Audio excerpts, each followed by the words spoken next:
Oh my goodness. I knew if I clicked enough buttons, I would find it. I'm here. Yay. I'm sorry. Okay, Irene, what's going on? What do you need help with? Okay, this is I started this I think with you before, and it's the bulk um hold on, let me just get my mind together here. Um it's I'm trying to delete the old broadcasts. Sorry, that people that I'm sorry, I just woke up. Um That's okay. Yes, the email people that maybe duplicates or haven't clicked in yeah. a So I long went time. back a year and Okay. I got all these 692 people that need to be taken out of my database. And that 692, I was trying to find out if there was a bulk way of deleting them. Um, that's a good And question. Let's see. I wrote to support and they gave me, I can read you what they said, Yeah, go but ahead, it tell me, doesn't read it. make sense. I couldn't Okay, well, make it that happen. happens. Go ahead and read it to me. I would love to Yeah. hear Okay. it. So, you do not need to select all 692 people individually. After selecting the people on the current page, click the select 692 users text that appears. This will select all users in the list, allowing you to delete them at once, but it doesn't make any sense to me. Um, yeah, let's see. Okay.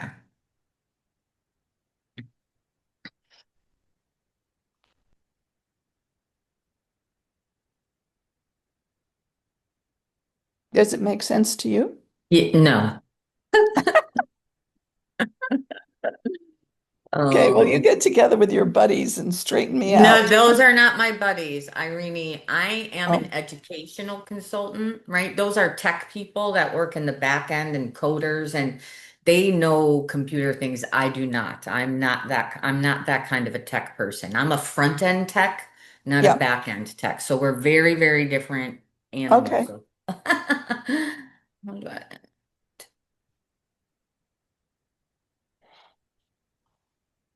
let's see. Oh, what happens here?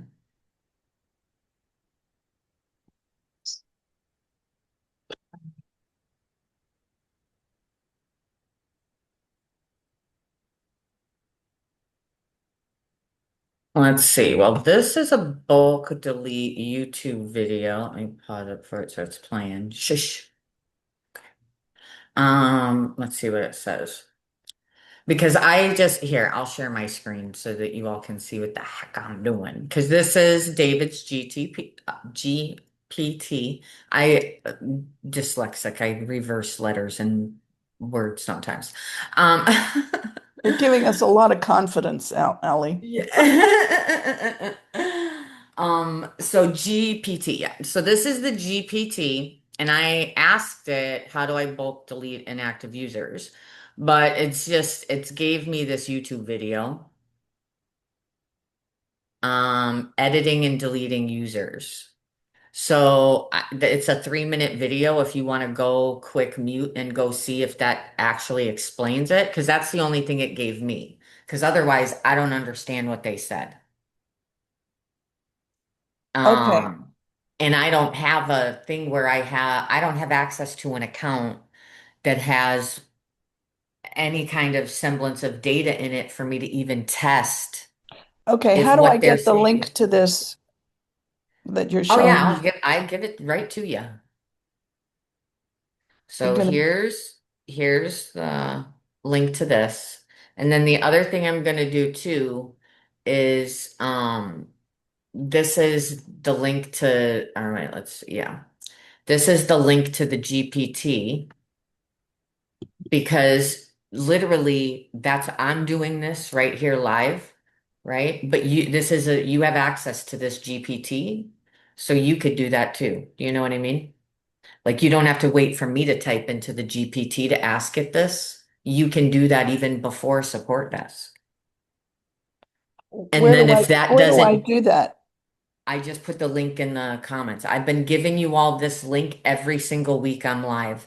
This GPT is free and it's public and it will point you in the direction. It's the library index of our training, right? Because there's so much. I have no idea. I could never possibly remember where everything is. Neither can anybody else on the team because we've produced so much content so often. So Hmm. this GPT finds them for you. It gives you an answer. Like this one says it couldn't verify it supports bulk deletion. So it's not even verifying. Like if this thing can't give us the answer, there's no way I would know it. You know what I mean? Yeah. So then it becomes on the tech team. So, but this GPT is free for you all, and so is this notebook. Um, it's a similar thing as the GPT, only this is a Google product. It's a notebook, and it gives a little bit more information to you than what the GPT does. The GPT only gives like the technical bits, but the notebook gives more strategic and underlying notes because it's me. All of these little sources over here that you see on the left, those Hmm. are all of these support desk sessions. So that's how the notebook is answering you. It's answering you as it's me. It only answers from these sources. So it even links to them. So it'll link you to the exact video where I said that thing or where that thing was discussed. And it'll take you, because it's a Google product to a Google product, it takes you right to the time-stamped minute. You don't even have to go through the whole video to try to find where it's talking about that. So you can pull out, and all of the support desk sessions since November of 2025 are in here. Okay. So everything current in Zenler and New Zenler, Zenler, everything current, and you can ask it questions. This is my stuff. This is the studio, but you have this and you can talk back and forth with it, and nobody has access to your conversation. Like it doesn't tell me what y'all talked about. There's no data on that. That your usage of this is completely private and confined, and it only answers from these sources that are attached. It's locked down. So it's Okay. a very useful tool for that, for sure. Okay. So, great.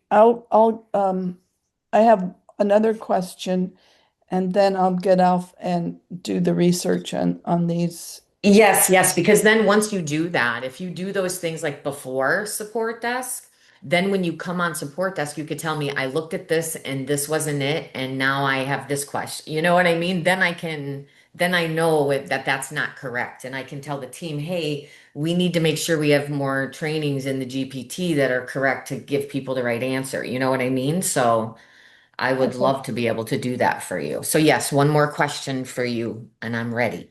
Yeah. I have not worked on my blog in a very long time, and I want to activate it again.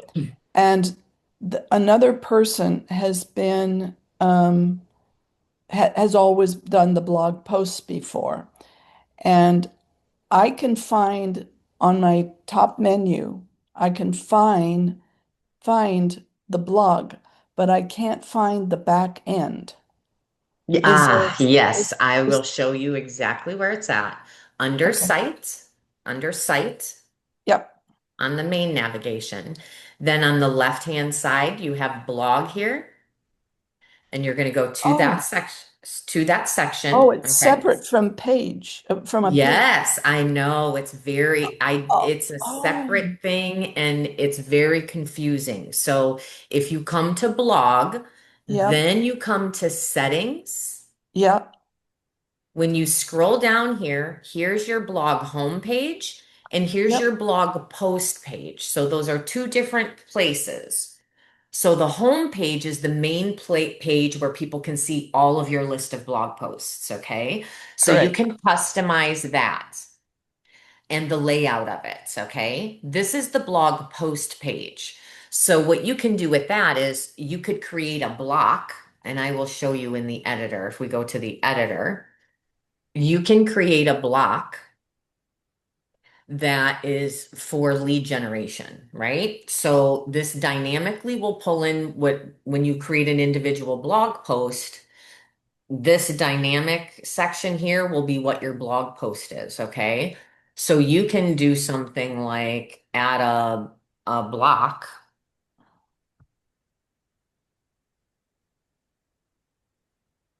like this so that when people get to the end of your blog post, there's a content here and it's like a lead capture. This isn't the one I would use, but they would put in their name and email and click get freebie, right? But it's the same one and it'll publish at the bottom of every blog post. Do you understand? So it's not like you could do one at the different at the bottom of every blog post, but it'd have to be part of the blog post then. You know what I mean? This is just an easy way to put a content on here and then it becomes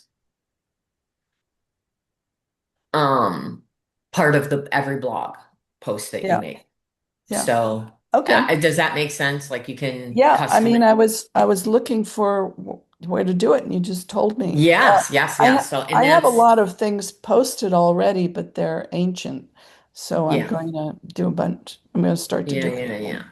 Yeah, Yeah, it's a little confusing, but it's here. The blog editing is in a different section than the regular pages. So, that's yep. what was confusing. Okay. Yeah, Well, so thanks, great Allie. question. You're I'm gonna very welcome. I'm going to get off now and go do what you suggested about the Okay. bulk delete. How long are you on the I'm call? on till 2 o'clock today, Eastern time, my time zone. I'm 2 o'clock. Okay, I'm in It's about, California. yeah, it's a 3 hour session. So, 3 hour. Okay, well, I might come back if I get stuck again. okay, sounds good.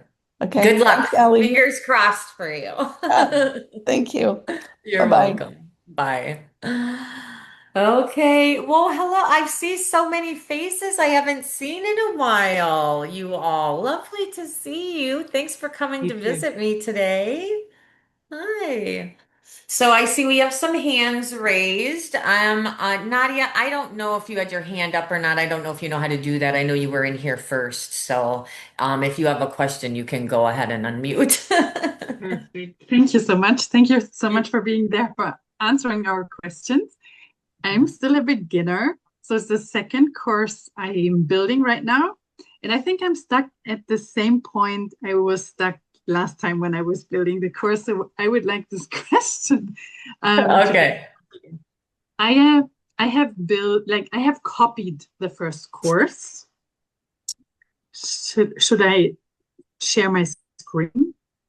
I had to turn, I just did a weird thing, but yes, go ahead. And that way Mhm. that'll help me see what you've got going on. Okay. So I have copied the course and I have Mm-hmm. built it in another way, like regarding the pictures and so on. And my question is now, I have put it, for example, this form to put in name and email address, and I've also put it this one. Will the potential client, if he clicks on the thing, will he be able to register? Or do I have to place a link or something behind this form? Okay. Do you know what I mean? So, yes, I do. So go, um, when you're on, that's a sale, is that part that's on your course? That's the sales page, I think. Right. Okay. So can you click into the Mhm. editor? Because that's the sales page. That's a course sales page. So you put, I don't see the page. And Mm. It might be because you have to share it specifically or again, yeah. whatever. Moment, maybe I do it this way.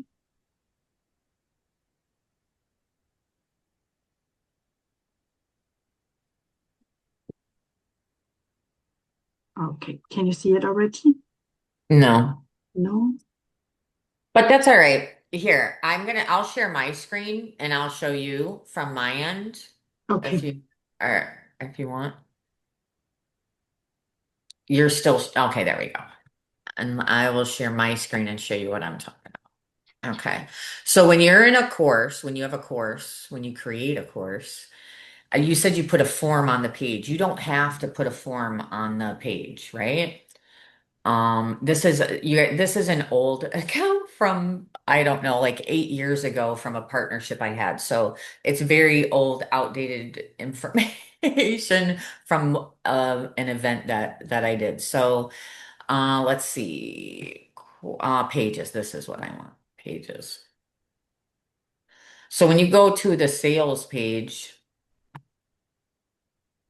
everything in a course and in a funnel is pre-connected for you. Um, it's a very nice benefit. Most systems don't do that. How they function is you have to each piece is separate and you have to connect it together, which makes it very overwhelming and confusing. So this is a sales page for the course. You can put any content you want on it. But yeah, as soon as you purchase one of these, click the thing, it automatically pushes you through. So I'm not sure what the point of the lead capture form you embedded on the page for yourself was, because this page is automatically connected to the checkout and registration automatically when anybody clicks any of your buttons, Okay. right? It automatically takes them to the checkout, whether it's a free thing or a paid thing. Even if it's free, it's the same process. Okay. So Okay. even if I click on like copy the course, then the new course is already, or it already has the connections it needs for the Yes, potential client to yes, register. yes. Okay, so So cool. so here, so let me show you. So when you create a course here, right? Or even from here, this whole thing, when you clone it still clones it with a different name, right? So Okay. this is money making meetups.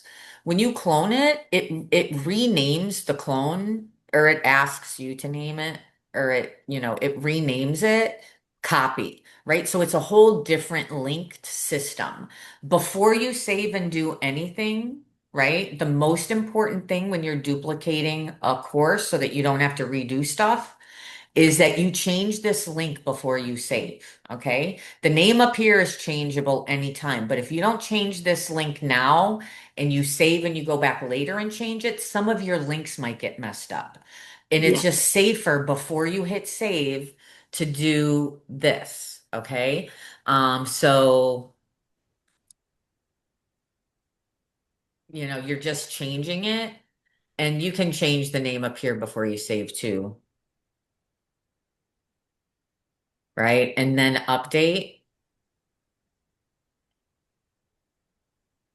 And now when you go here, see, this is your grouping. This is course now is all grouped together. Everything is linked. Okay. So your curriculum is linked up to your sales page, right? You've got a sales page with the right link, meetups buy for the checkout, the thank you, meetup subscribe, the course access, meetup dashboard, right? So everything is connected. Pricing, now you have to set that pricing plan. And as soon as you do, it shows up on the button on your sales page. It automatically does that for you, right? And when they enroll, if you have your automations, your emails, when you come in here, it's turned off, right? So you have to come in here and set that up and turn it on, but you don't have to connect it. Do you know what I mean? It's already set to trigger if you have it okay. turned on. So Okay. all of the pieces are here as long as you turn them on and have everything set up. You don't have to go anywhere to connect an email, to connect a checkout, to do any of those things. Everything is linked together. Does that make sense? This makes absolutely sense. And I know that I didn't do this automation thing, so this could be my fault here. So Okay. so I'm going to Okay. check that. And if Well, I I see, don't mean to interrupt. I'm so sorry. I just want to give you all a heads up. I live in Florida and we are in the middle of storm season. And it just got very dark and there's lightning and I hear the thunder. So we're having a storm. So if I lose power and internet, I have my hotspot ready. Stay on. It'll take me maybe a minute or two to reconnect through the hotspot, and then I will come back. That's if we lose power. It does happen often here during this time of year, during the summer. So just a heads up in case that happens. Don't panic. I will be back. Okay, so thank go you for ahead, letting Nadia. us know. Thank you for letting us know. Um, the which link do I take to send it out to clients or put it if I make an like Okay. social media post? It's the sales page link. Oh, there's my mouse. Um, you mean to share the sales page? I Yeah. mean, it So probably makes the most sense, or like to yes, send. yes, yes. Okay, Obviously. Yeah, yeah, yeah. okay, So okay, the link is this. It's right here under course detail, right? This is the course URL. That's the registry, that's the sales page. When you okay. send that to somebody, it's a dynamic URL. So Mhm. like once they buy it, as soon as they buy it, they'll never see the sales page again. If they click that same link, it takes them right into the course. Okay, Right? that's So clear now. that's the link for everything. So even if they've purchased the course, once they do, they'll have their own like my courses section, if that's how you have your thing set up, where they can access them. But yeah, this link right here will take everybody right to any of your sales page. Mhm. Perfect. That's so good. And once they logged in or like they registered, they have access to all free courses I put into this area. So did you make a bundle? I'm planning to do a bundle. It's not Right. yet So planned. this is a course. So this is a course. Okay. Bundles are under courses. Okay. So when you do a bundle, what happens is you create the bundle. You're going to give the bundle a name. So it's not going to be the same as whatever, right? The course, because you're going to have multiple courses in this bundle. So, it's a membership or it's a bundle of courses, right? So once you create the bundle, it's done the same thing that it does for a course. It's created an entire linked system for the bundle, okay? So then you have new pages. These are all of the pages for to sell and get people to register for the bundle. Once they register for the bundle, then inside that bundle, they'll have access to any courses you put in there. So from here, you've got bundle details. So now this becomes the URL for the sales page. It's a different sales page, right? It's a different registration page or whatever, even if it's free. That's the page for the free bundle. Otherwise, if you have the other courses free as well and they're separate, they would have to go through and register for each course for free. And here's the thing that might not be a bad idea.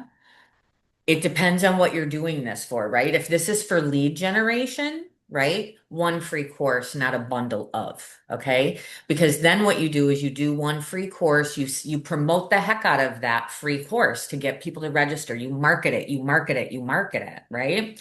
And you do that for a few months and see how many people you get in there and get them to a paid offer, right? And then if that one hasn't converted as much as you would like and you maybe your people require a little bit more nurturing on the path.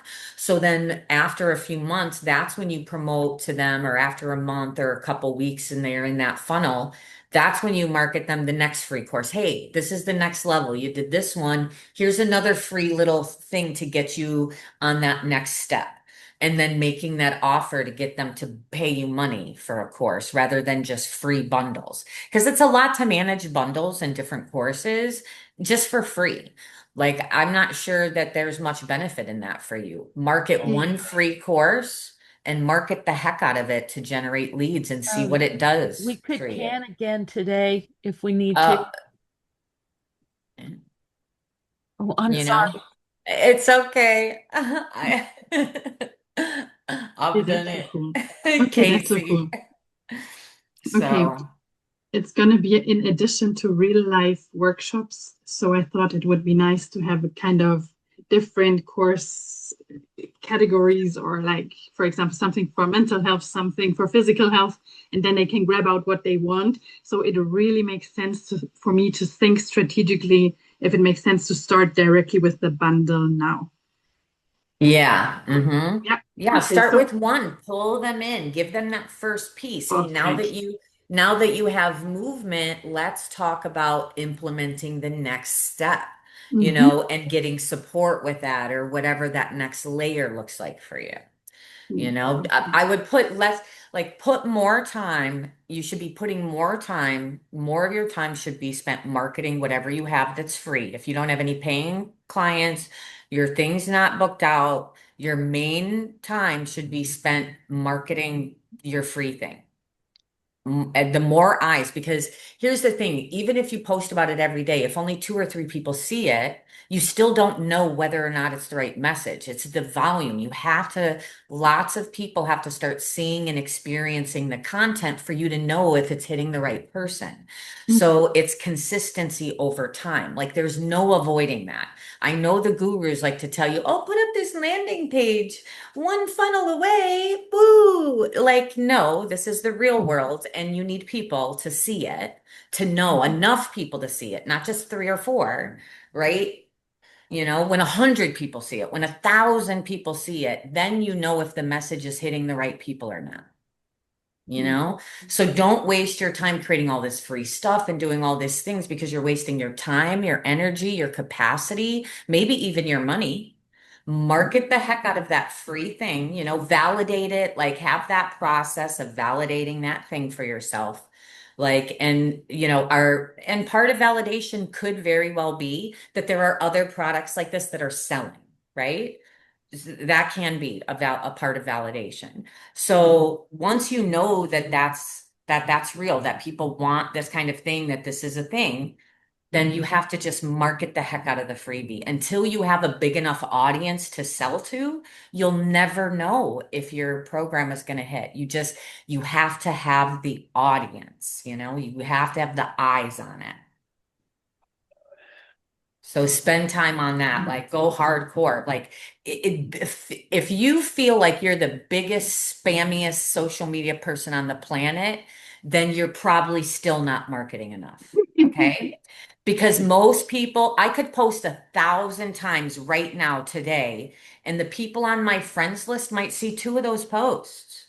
You know what I mean? So people, and not only are they seeing two of my posts, but they're seeing 500 posts from other people. They don't even remember who they saw the post from. So they're Mhm. not going to be personally offended, because I think I hear that a lot. Well, I don't want to spam people. I don't want to get too much in their face. They're going to be annoyed by me. No, they're not. They're not even going to know it's you. Like it's pretty self-centered of you to think people are just waiting for you to post, honestly. Because they're not. They're not waiting for you to post. They're not looking for your content. Nobody cares. And that is the truth. So post 1,000 times a day. Why? Because you don't care if they see it 1,000 times a day. If they don't want to see it, they'll block and delete you. But if they're fine with it, then just keep posting it, right? Like, see what happens. Like, what's the worst that can happen? Those handful of people you're connected to block you? Oops, we try a different strategy now. That's really what it comes to. So, Really good. okay. Thank you so much. I'm really glad I was here today. Thank Oh, you. good. I'm glad. Thank you for being here. I think Casey was next, because I think you were in the session third, but I don't know who. Like we're all friends, so unmute, turn your video on, There tell we me go. what's. Thank you. Hey. And I'll lower my hand. Um, so I've been gone for a while, and you guys, Yes, I know. I've been missing you. I was just thinking about you yesterday, I well, swear. I was thinking about you. So I'm two places at once. I had to just go get things done. I get so involved in learning and I I get know. distracted by the learning and I don't apply it. So my website was corrupted, my emails weren't authenticated, blah, blah, blah. I did all that, but I still have to go to support because the Zenler emails aren't authenticated. So that's just a progress update. So um, where I am now is I can do all these things. I've cleared the way to be able to produce, and I need to produce a new class. Not an I need to do two things: copy an old class and produce a new one. And I joined their 60-day free trial, not realizing that it's not for me. I saw, oh, we're going to go step by step. I'm like, thank God, because I get overwhelmed. And so I'm in there and they're going, do you want to join pro? Well, I'm already in that program. Do they care if I stay there, or would it be better if I leave them? I'm Yeah, an well, imposter. it's a 60-day trial, then you'll get charged, right? They're going to charge that, like, you would have to get billed. Anything you build on that, like, no, you don't want to be in on that thing. Okay. You can do the accelerator program and get the content, even if you're not in, even if you're not new, for example. Okay. So you can go ahead and come to the accelerator sessions are on Tuesdays Okay. at noon Eastern time. Okay. Okay. And an email goes out. There's a post in here. I'll show you in the community. I created a downloadable PDF with all the QR codes and direct join links that you can clickable links in the PDF for you. So if you go to wait, Zenler, the real Zenler. There we go. If you come here to the community, here, right here, it says save this. This is a PDF. And can you see it on my screen? Yes. And all of these links are clickable. So what these Okay. have is this is the support notebook that we were talking Oh, about wow. earlier. Yeah. That's right there, link to it. This is David's GPT he created. There's the link to it. Here's the web, that's the tutorials community. There's the link to it. Gemini, please, you're annoying me today. You've been gone. I created a worksheet, a Amazing. foundations worksheet for the accelerator program specifically. So you can download that. It's 14 pages. It's going to help you choose your path and your building path, okay? And Is it's it going to kind of like you can click it off as you go? No, it's just it's a worksheet. It's just when you click it, it's just going to be an automatic download, and this is what it is. It's 14 pages before you build. You got questions.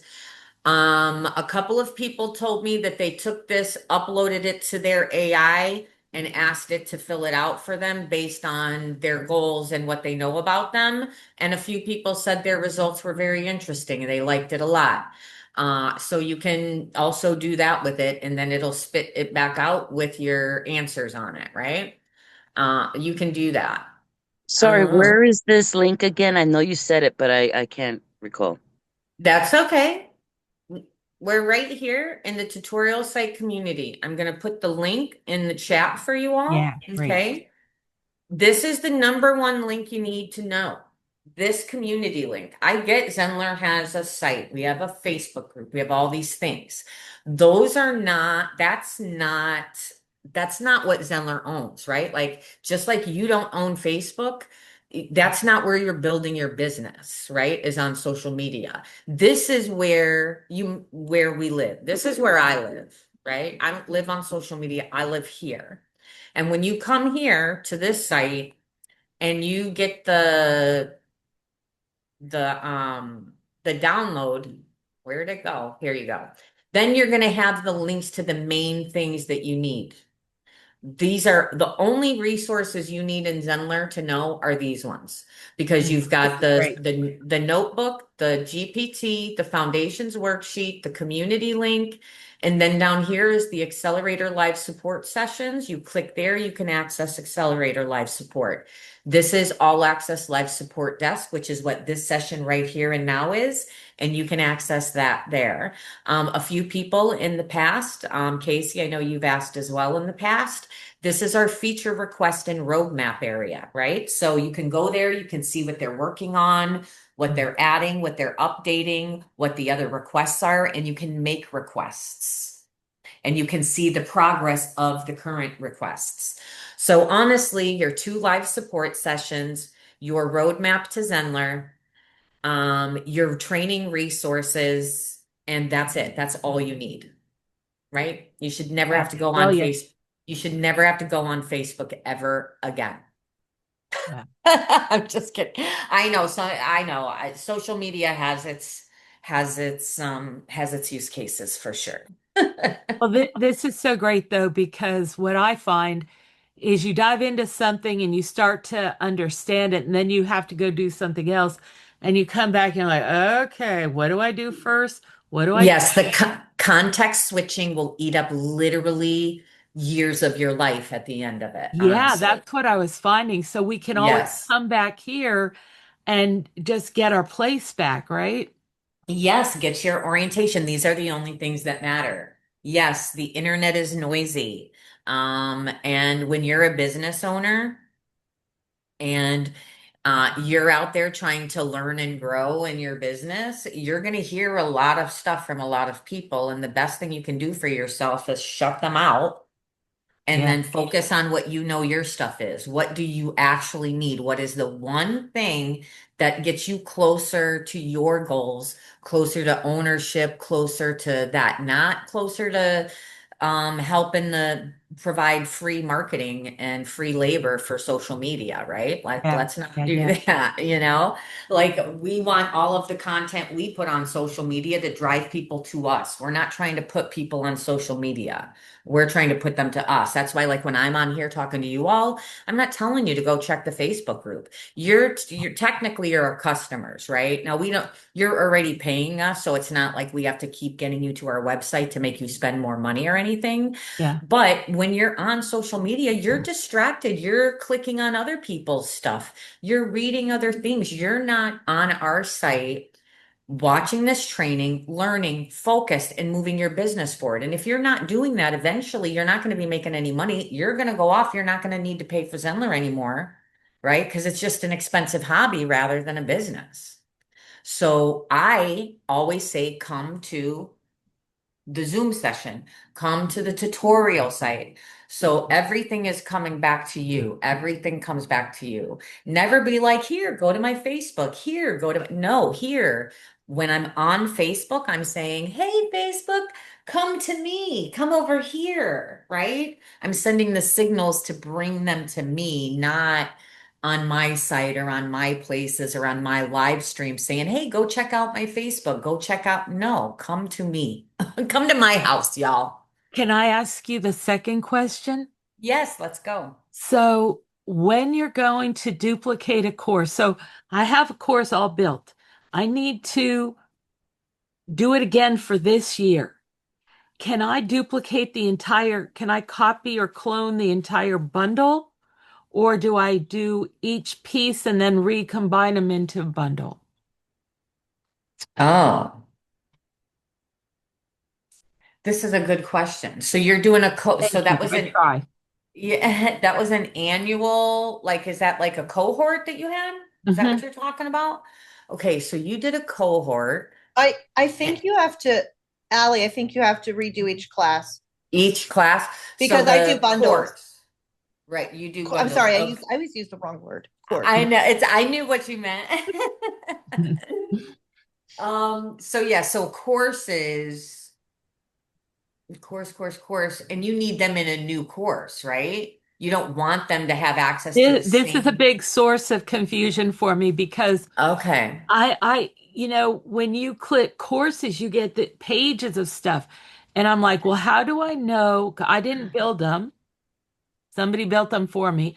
How do I know which of these are in this? particular bundle. It'll list them in the bundle. In the bundle. You go into the bundle, you get your list of stuff, then you clone each one and you put them into the next year's bundle where we make whatever updates we make. And so Yeah. if I didn't do that, if I just resold that same class, then what I would do is I would end up mixing up the cohorts, right? So they would all be in the same meetings and materials and things like that. Yeah, I feel like, you know what? I feel like we just found out something about the ability to do cohorts. Let's check with the GP. Let's check with the GPT. Let me share my screen. We'll do it together. We'll investigate. Hmm. For those of you with your hand up and still waiting, you can also type in the chat your question. I don't know if like you're in a hurry, like if you're on a time schedule, like you have to kind of let me know. Let's see. What did I say I was doing? Chat GPT. Yes, thank you. Okay, so we're talking about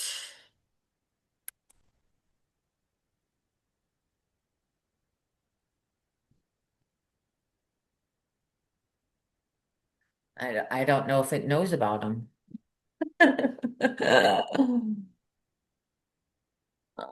It's a group of students moving through the same program together, often on shared dates. So the approved material suggests managing cohorts in two main ways.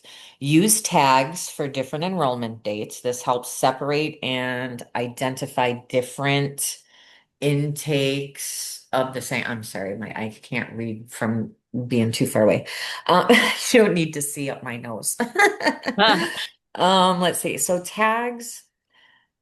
So this helps separate and identify different intakes of the same course. Okay, so give each cohort its own community. So one example used a separate community for each 4-week live program. Practical structure. So there's some, okay, so this is, let it pull up. This is, let me see how long ago this was. This is, I mean, that's like our original branding. That's from like 5 years ago. Oh yeah, it is. It says 5 years. I was right on. Dang, I'm so good. Okay, so that's an old one. Um, I would, yeah, I would ask in the group because my guess would be how to do it would be, where's my thing? My guess would be something along the lines of if you create it as, I don't know if you create it as a drip. Yeah, I guess you're just gonna have, if your goal is to make sure you're keeping the cohorts separate so that they're not intermingling, then you would create a separate Class. courses. Yeah. Right, the courses would be separate. But here's the thing, why is it important to have them separate in your mind? Because the material is complex, nuanced, and voluminous.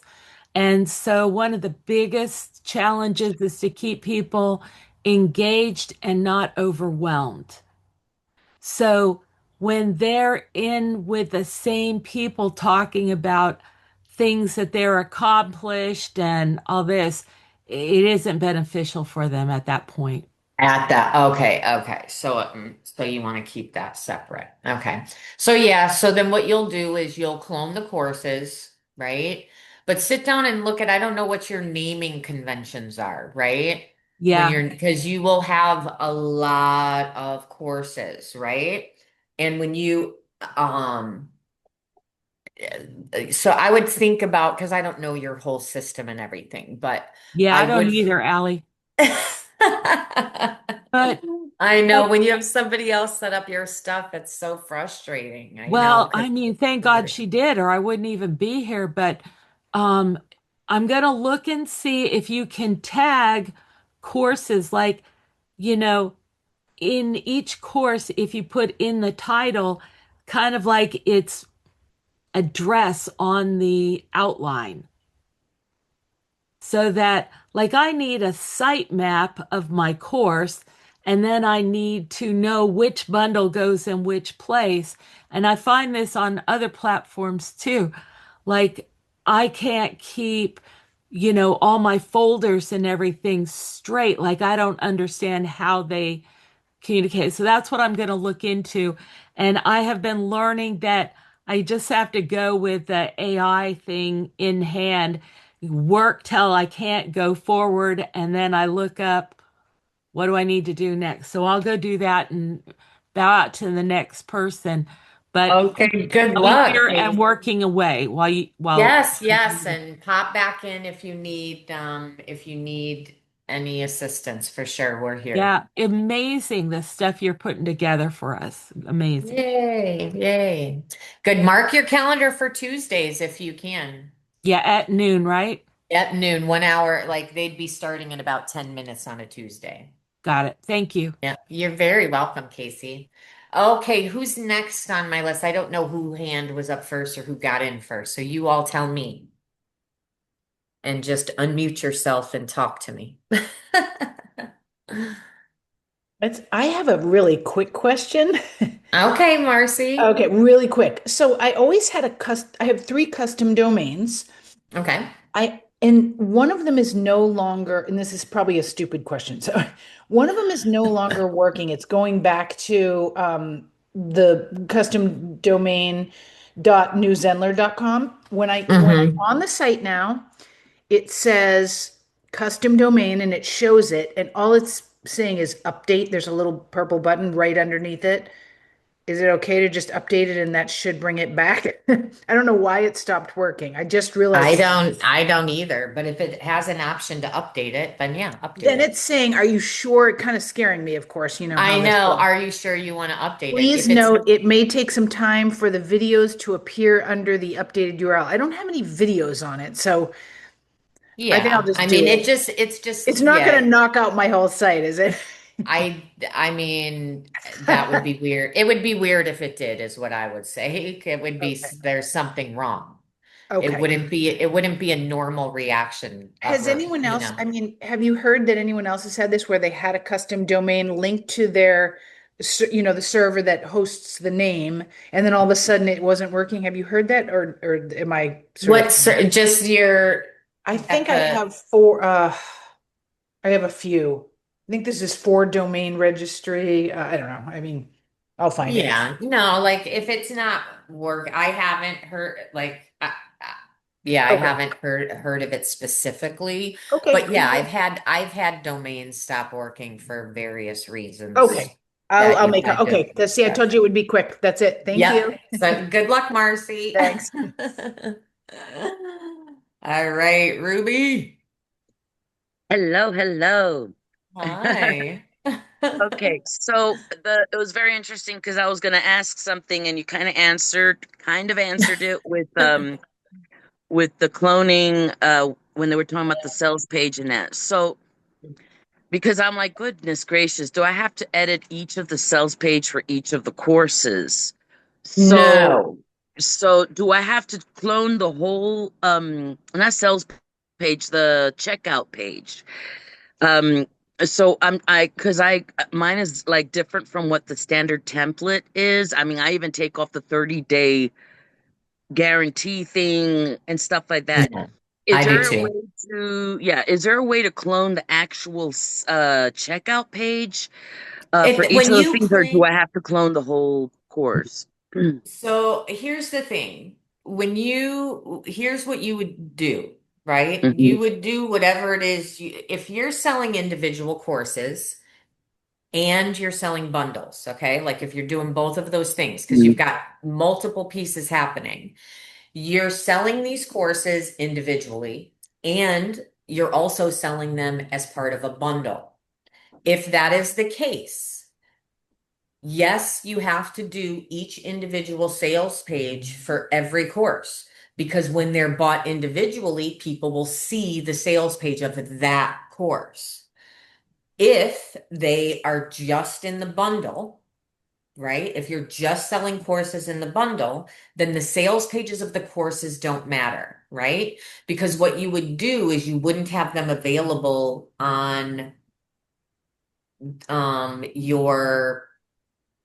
your main course site. You would just mark them as Hmm. secret, right? But Right. then you would put them all in the bundle. So the bundle sales page is the only page they see is that sales page. Now, Mm, wherever you have sales pages or marketing funnels, so bundles, individual courses, and marketing funnels. All mhm. three of those, it clones the system, right? It clones the whole thing. So the checkout, the sales page, the thank you page, the access page, all of those things, automated emails, right? So always set up a test template bundle, a I was gonna template say that. course, and a Yeah. template marketing funnel that has Okay. all the base foundation, and then you're cloning that, and you never have to re-enter stuff because you could continue to clone from the courses you have, but here's what happens. You have to delete all the stuff in there in the Correct. content. Correct. So if you clone one, make that clone the template, Mm-hmm. delete the excess content in it, then clone that one as your first offspring, right? And leave the little template one alone, Okay. right? And do that with all of those things. It'll save you so much time, so Oh much time. God. Yeah, because I was like, this is like, okay, Yeah. no, that's what I automatically thought of. I thought of just creating like a test course and then always use that as a like a clone. Mm-hmm. Okay. Yep. And whenever Then you my update your base information, like, and think about everything that you can duplicate there. So in courses, maybe even the welcome module is the same in every course, right? This is how you correct, get correct. support. This is how you, right? So there's so much you won't have to duplicate. It'll just clone over. Okay. Then my next question is again on the checkout page. Um there is something where you can like remove some of the stuff that were put on there, some of the blocks or whatever, so that I can make it a little bit more customized. The only thing is, and I know I did it with the first one that I did, but I couldn't remember how I did it. But the other day when I was creating the sales, the checkout thing again, I was trying to put a text box and it was showing that it's moving, but it would not go there. And I eventually had to go into one of the boxes that were standard part of the template and just put a text box in there and work around it. But it was very frustrating because it wasn't the same layout. I don't know how to explain it. But are we able to add boxes and certain features onto that checkout page without changing the actual layout? Yeah, I mean, here, sure. I'll share my screen. And let's see. Da, da, da, da. What were we looking at again? So the checkout page. Checked out. Okay. I know my brain drops things. There's nothing I can do about it. Mine does the same. Okay. So you're Yeah, the talking checkout. about cloning. No, if I need to edit some stuff on the Okay. actual checkout page, yeah. Yeah. It is a little like it does, adding and moving things does change the layout. There's nothing you can do about that. You can replace things. So like this is generic template information. So you can edit, like you just click in here and change the text.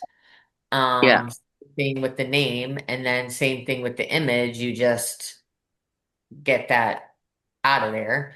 Um, But say I've had to remove all of that, and then I wanted to add on a new text, excuse me, a text box there, like where the picture is there of David, and like say for example, I had to remove all of that stuff, like I deleted it This, just on that side of the page. That and underneath it, like say I remove both those boxes with the person's picture and the text box, and then I decide to add a whole new text box in that section in that area.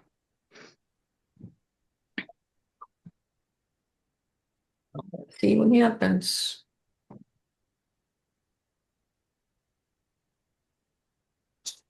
Then, yeah, then you do that. And you're doing it like this. And then, I mean, you can pick, you do your layout. But where is the checkout like stuff like the people's where they put their card and that?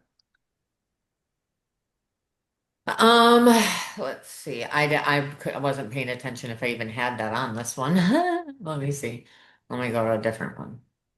Do I have pricing on this one?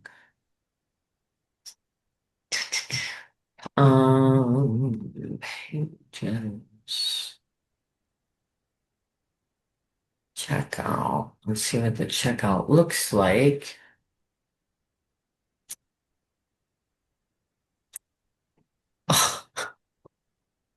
I know the computer probably is filtering out the Oh, sound. yeah. So I'm not wanting to say I'm not wanting to remove the left block, the whole section of Right, the and that's pricing. fine. That's I fine. just You don't want have to to. edit yeah, the Right. content That's it. on the right. Yeah. Right. Yeah, I get you. So, and that's fine. If you, first of all, you don't have to delete it, right? You can just like edit it, right? Um, or if you delete it, this is a custom page, I think, so I'm not sure. Let's see. It won't even let me. See, mine shows basically, except for that box you're in now, but the image that you did that was above it, and then the box with the pictures, those boxes I removed all,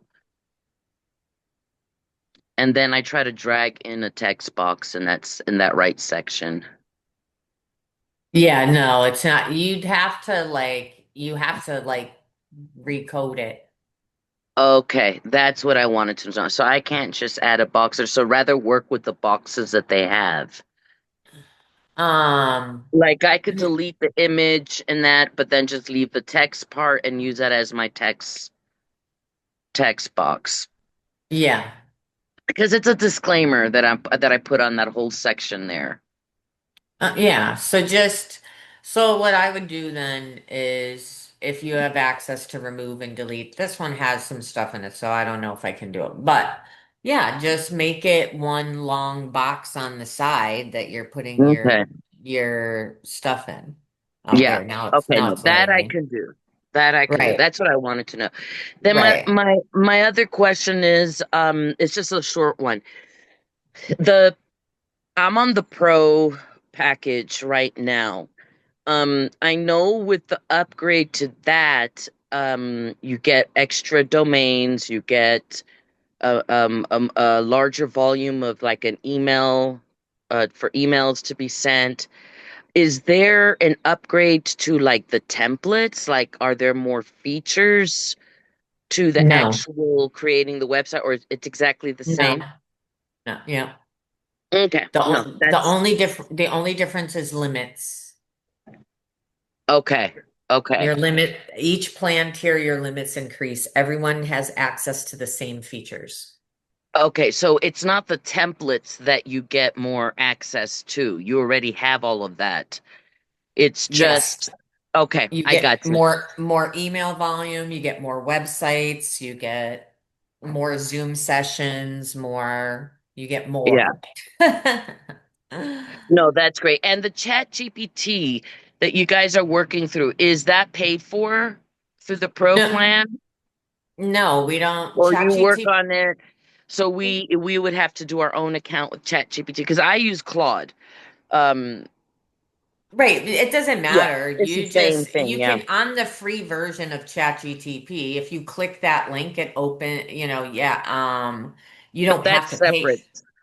Right. It's not Yeah. right. Like we've just created this for you. And the same Okay. thing with the notebook, Yeah. right? The notebook, you don't have to download. I don't know if you need to, yeah, do you have to have a free account to use ChatGTP? Yeah. You have a Google account? Yeah, I mean, I did have a chat GPT, but then I discovered Claude, so I've just been using Claude, which is Yeah, basically and that's almost, fine. You don't yeah. have to use ChatGTP to ask the Hmm. GPT a question. It's just giving you a link, right? Like Okay. that's all it's doing. And the same thing with the notebook, and you don't have to download, you don't have like, and as long as you have a Gmail account, this is free. Gemini Notebook is free. Yeah, yeah, yeah. And all the sources are me, right? Yeah. Right, right. So, and the same thing with this GPT, all of the sources are programmed into it. It's not programmed to search the internet randomly. Okay. It's programmed with our sources. We created this and Hmm. it's got the guardrails on it that it only provides you with official Zenler sources, Oh, right? So okay. this isn't about you working inside a ChatGPT or inside Gemini. This isn't about you building anything or doing Hmm. anything. This is just a resource to link you out to the information you need to Ah, do the building. We're not asking you to use these to build your content or do anything like that. This is a yeah. library. It's just a library. Okay.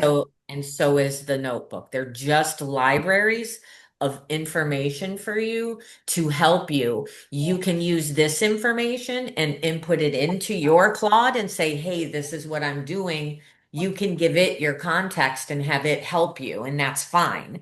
This is Okay. just to give you Zenler's information. We've used these tools because they're simple, easy to use. It doesn't cost you anything to You're use the right. notebook, and find information. And rather than you having to try to create some system in Claude Yeah. yourself to help you learn Zenler, we've created these systems, these libraries for you. Right, right. Do you Yeah. know with our live features that we have on the website, is it only live to the people who go to the website, or can we actually link up those lives to connect with one of the social media platforms so that way it's showing live there as well? Is that something that our What do you platform think can we're do? doing right now? What do you think we're doing right now? I mean, is it being reflected on Facebook right now and in YouTube? Not on it. We upload it to YouTube later, but we are Okay, live no. So on. it won't do it live on. Okay. No, no, No, that's all I need to know. listen, I didn't say that. You didn't let me finish Oh, speaking. I'm so sorry. My brain is just going like that. Yes, we are live on Facebook right now. Okay. We're just not live on YouTube. We didn't do YouTube. We did Facebook instead. So we are live on Facebook right now from the inside Zoom that's inside Zenler. You could choose to do YouTube or Facebook, or if you've got a like OBS studio, you can hook Yes. that up and you can multi-stream to many. But yes, you can stream out and you can have people join you in session. Both. You can do both. Okay. All right. So I'll look up on the tutorial on that on how to do that because I've got one of those multi-streaming apps that I use as well. Okay. Okay, which one do you have? Oh my God. I think it's one stream. Okay, I don't know if we have, because we might have tutorials on how to use it. I don't know. David's done Yeah. quite a few different ones because he's like he's like the tech guy, you know what I Yeah. mean? He's got a Yeah. lot of those. So maybe even try to Google it or um even ask in the community if anybody else Okay. multi streams with that, because sometimes the community will know and have used it before. So You That's get extra perfect. tips. Yeah. Okay. That's perfect. Well, thank you, Allie. I Okay. appreciate your You're very time. welcome, Ruby. Good luck. Good Thank luck. you. Hello, my fabulous friend Judy.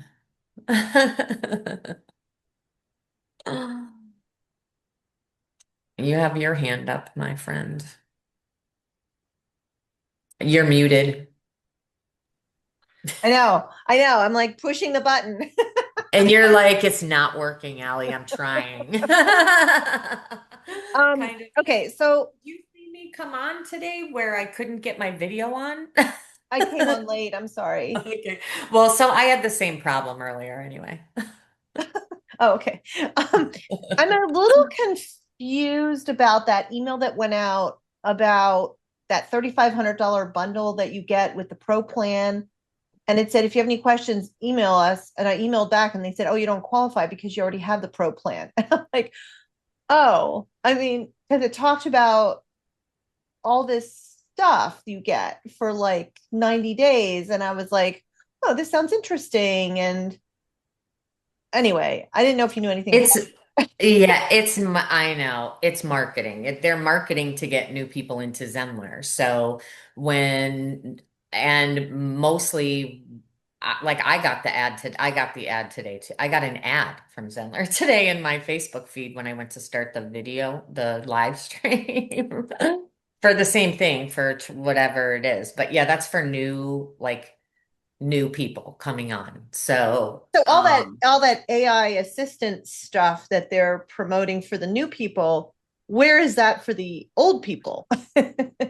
So the people. yeah, I don't know. Yeah. Well, it's this basically. Oh, okay. Well, no, they were talking It's about like this AI assistant and this page designer and all this stuff. So I I was a mean, little you can get the AI assistants. It's in the I think they posted about it in Facebook that if you want the AI assistant to fill out the survey and do the thing okay. to get it. I don't know. Did you do it, Lorelai? I can't. Somebody did it. There's a post somewhere. Yes. So yeah. So Lorelai did it. There's a post in the Facebook group, I think. Okay. And you fill that out and then you can get access to it. AI agents and stuff. All right. Yeah, I'll have I to it yeah. might be over my head. I'll look into it. So Yes, yes, yes. But it's yeah, it can get confusing because as somebody who uses all-in-one course platform and you're using Zenler, a lot of times you'll see the ads. Like I see Zenler's ads all the time when I'm on social media, right? And okay. the thing is, those ads are targeted to people who don't know Zenler and who aren't Okay. there, right? They wouldn't be targeting you because you already pay them and it's just that their ad, you're somebody they've got their um you're in their universe, so it's going to Right. pop up to you and it can feel Well, confusing, but chances are anything that they're offering outside to new people, if there's a training involved or content involved or different things involved, chances are we can get you. Just like the Accelerator program content, it's being marketed it to new people. You can yeah, still join in the program, you know? it was confusing because it came in an email. Oh, to you. Oh, Yeah, and yeah. I was like, and it said, if you have any questions, email me back. And so I emailed back, and he said, "Oh, you don't qualify. You already have the pro plan." And I'm like, "Well, Yeah, then and why it's are you like, well, why emailing did me?" you email me? Yes. Because I got all Okay. excited. Yes. Allie, Brandy, how are you? I'm great.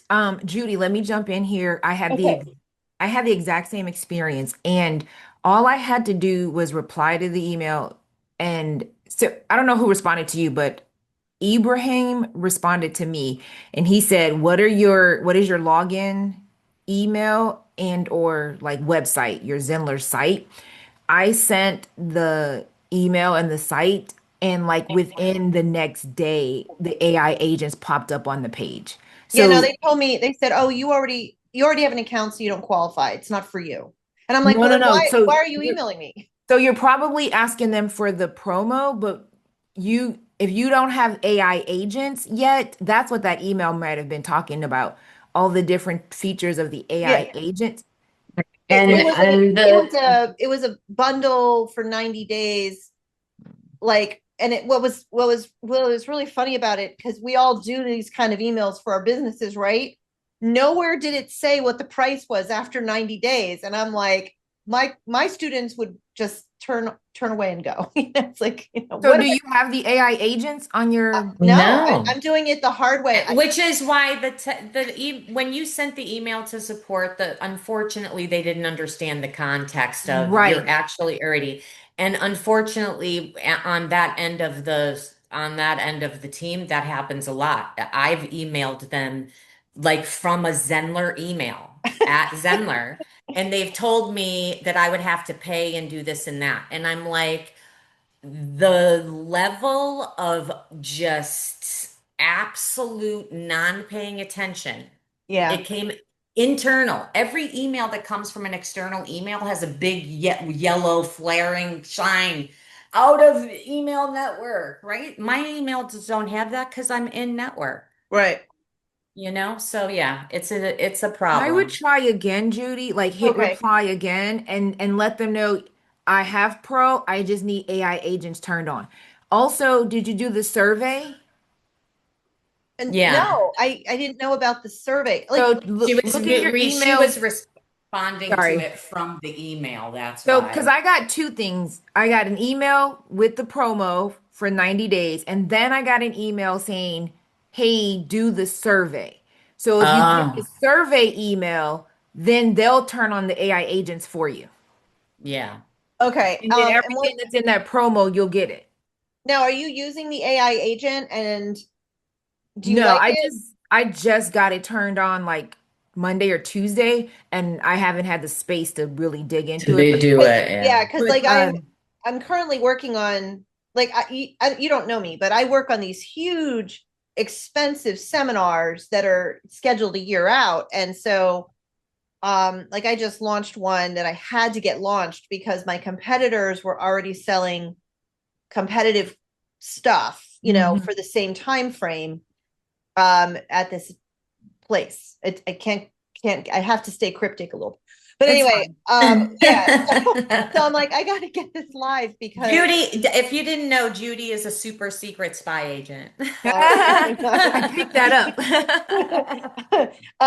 yeah, so I was trying to figure all that out, um and I was also trying to beta test that new pricing thing, which didn't work for me. So I'm um gonna check my inbox and see what the. okay.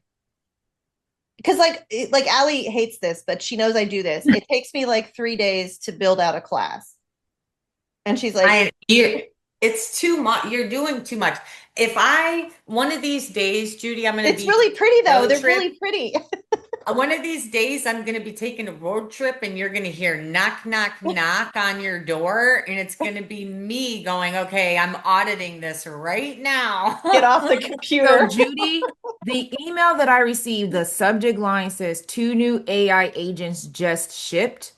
Okay, what date was that? It was on July 23rd.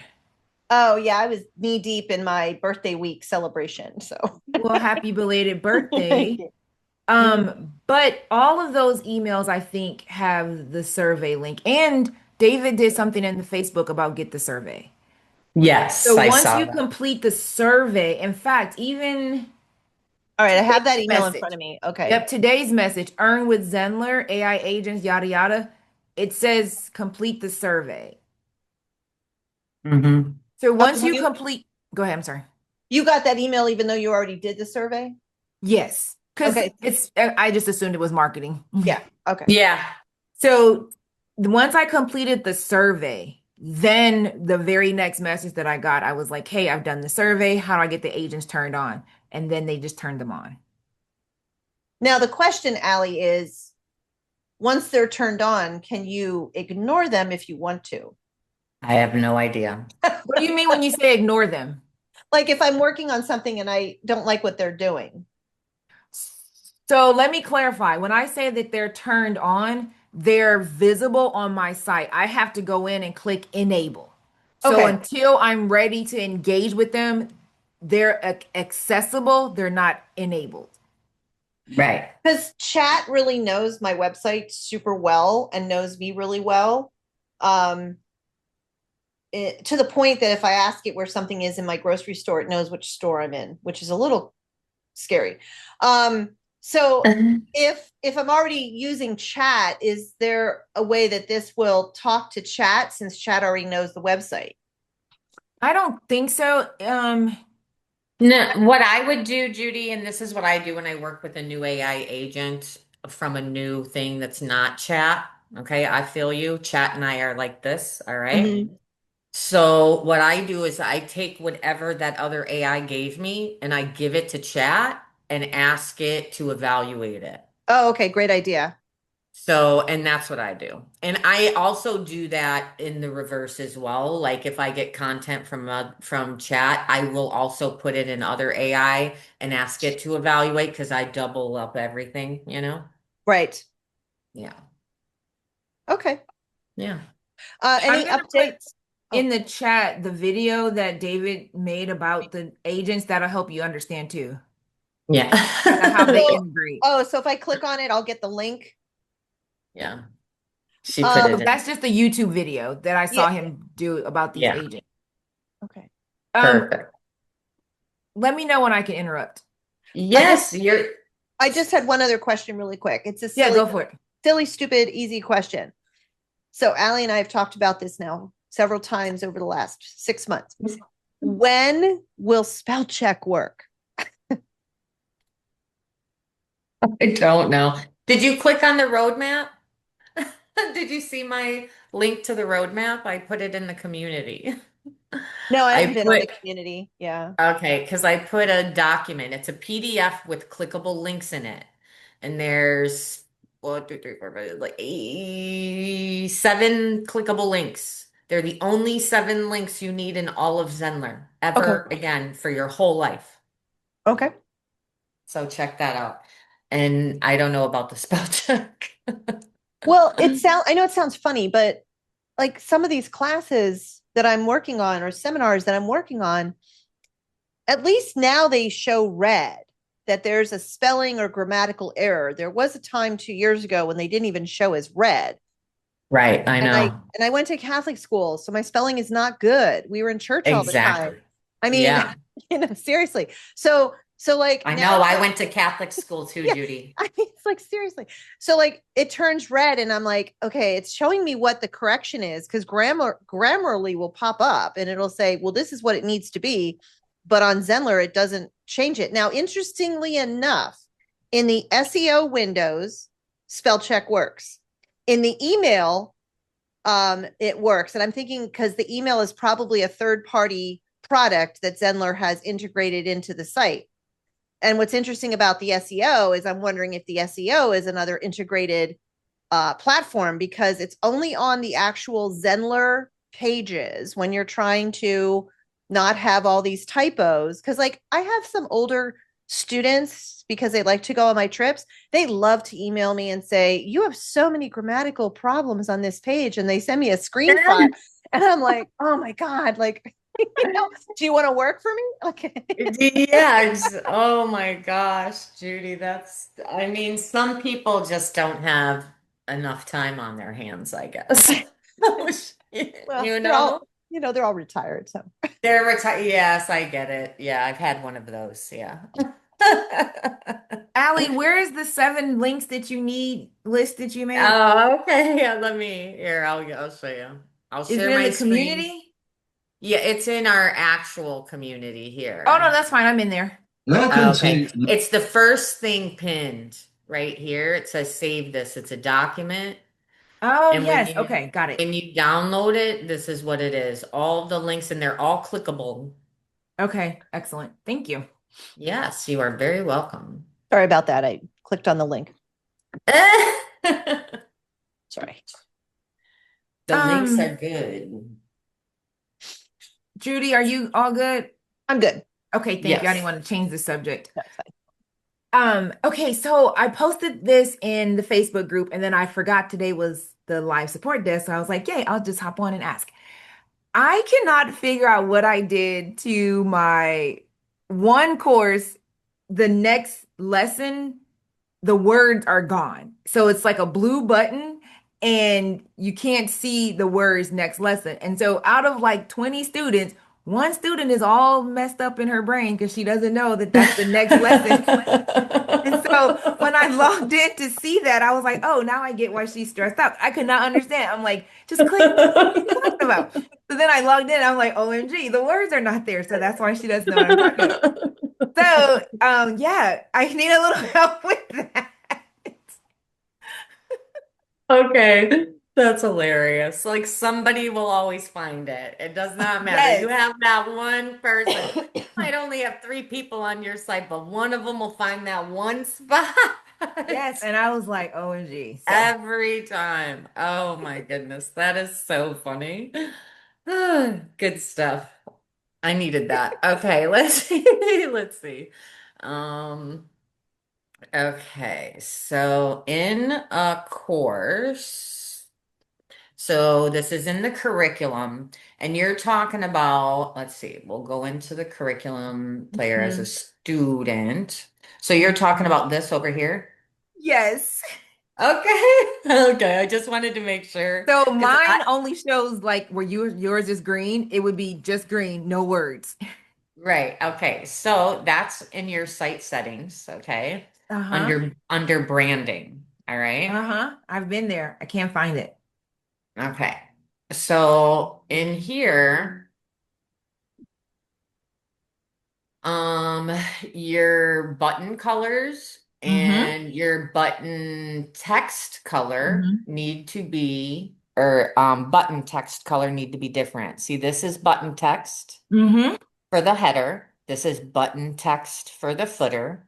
And then this is the button text and or button color, right? And then the course player, text color, link color, curriculum color. So those Yeah. three all need to be different. I have that set up exactly like yours. And it does. What about your body button? So here's what's interesting. My button color in this particular course is different from my site branding. The color should be green and it's blue. Oh, So I don't know what I it's did wrong. this primary student dashboard blog. Oh, maybe that's what's wrong. That primary color. It's that primary color that I have. Okay, so maybe so change it. Let's see. I don't know if it'll do any. I mean, it's not going to do anything. Do you Mine want me was to share already my this. screen? Yeah, here, let me Because I think unshare that my might help a little. s- stop sharing. Yeah, you share your screen. Let's look at it. Yes, Okay. allow. Da, da, da.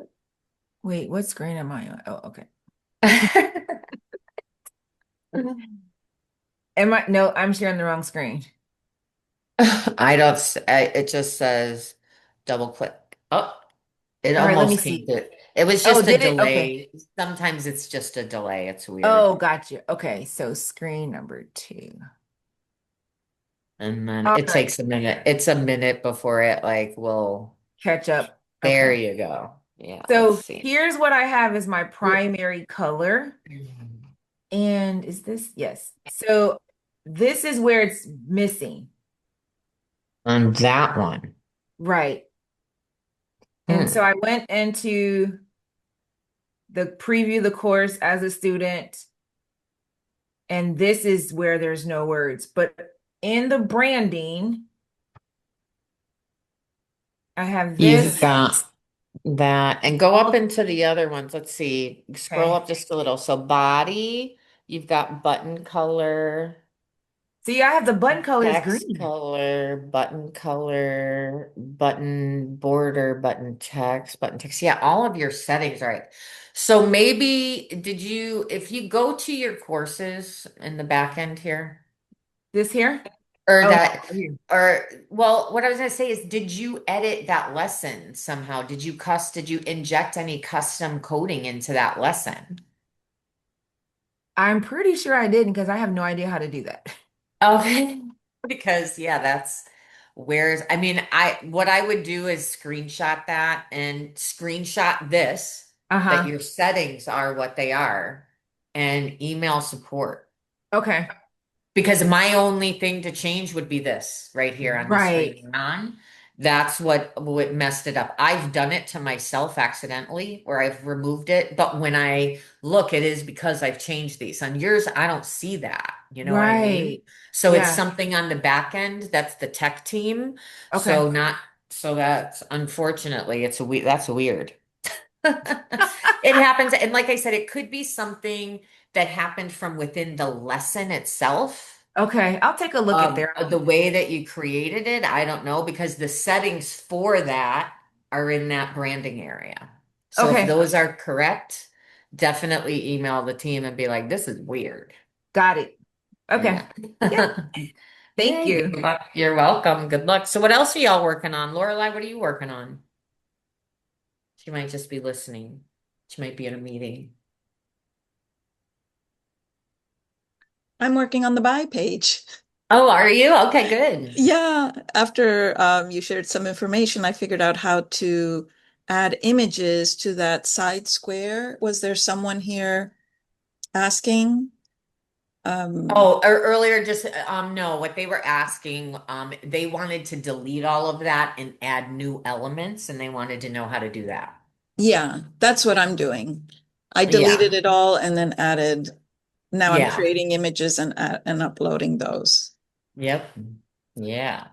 And did you figure out, I did ask David about the robot thing, and he said that that is something that's more the back end, that's the tech team. So Okay. if you need help with that, you ask them because that's yeah, that's definitely above me. Yeah. Um, the other thing that I had a question, and I think this is a David question, but I did find a video explaining about the tags, the hyperlinks, the tags. Remember where it can Oh, yes, yes, yes, anchoring hyperlink and so that, doing that. yeah. Yeah, So I yeah. did find how to do it using a button, Hmm. like how the way it is on the video, and I did do it with my buy page. But I want to learn how to do it. And he did explain it in one of the workshops in the past, but I can't find it. And I can't find it in through the Chat GPT, the one that he created. It just keeps on Hmm. showing up this The specific one. same one. Yeah, I Yeah. know. So, That library is also going to grow. I don't know that necessarily everything is linked up to it just yet, but yeah, so anchor and linking. yeah, Anchor. But And yeah. because there is so much code in the back also that I don't know where to put when you have a block and you open Yeah. the HTML code box. Yeah, Uh, where to put it. Well, one of the things that I've done in the past, it's been a while since I've done it, Lorelai, which is why I can't recall all of the process that I did for it. But remember, I showed you on my blog that day we were talking how I anchor linked that text. mhm. And it is text that's linked to link. It's not just a button. What I did was I gave the block code from Zenler to chat and I asked it, where do I put what do I put where for I'm gonna try for that. this link? And then what it did, what my chat did when I did that was it broke it out. It gave me a whole box and then it gave me one little box as an example. And it was like right here, it's above this and below this. I'm like, hey, chat, my eyesight is terrible. You need to zoom in and show me right where. And it does. And it gives you the little thing, paste this right after this. And that's what I did. And it worked. Yeah, I'm gonna give that a try. Yeah. I hope that works for you. But this was months ago when I did that. And I said, okay, I'm going to trust you. Yeah. And it worked. So, but do So, it, if you're doing it on a block, do it on a test page that's not published live, right? Do it mhm. on an unpublished page, test it on a generic block that's not linked up to your stuff, right? because I already messed up my blog. I still have to fix it. I've hidden the mistake as best I can Yeah. on it, but maybe one of these days I'll have David fix it for me. Um, I didn't question. take my own advice. Yeah, question about this thing on the about page. So I use the block next to where people purchase, and I Hmm. saw that there were images there of testimonials. So I took some of my testimonials and I went on Canva and created a graphic with the testimonial and the photo of the person giving testimonial, but it's a graphic. And from what I recall, I don't know, is it better to have it on the page text written, like, in a block instead of in an image? Will, Why? What do you mean? because for searchability, because it's a testimonial, is it worth creating? So I already created the graphic because it was really easy to put next to that, but should testimonials be maybe No, that in doesn't blocks? matter. Honestly, in the big grand scheme of things, it can. Like if you're optimized AF and you got everything running right, then Yeah. maybe that matters. But honestly, at where you're at level, it's not going to make it makes zero difference for you. Okay.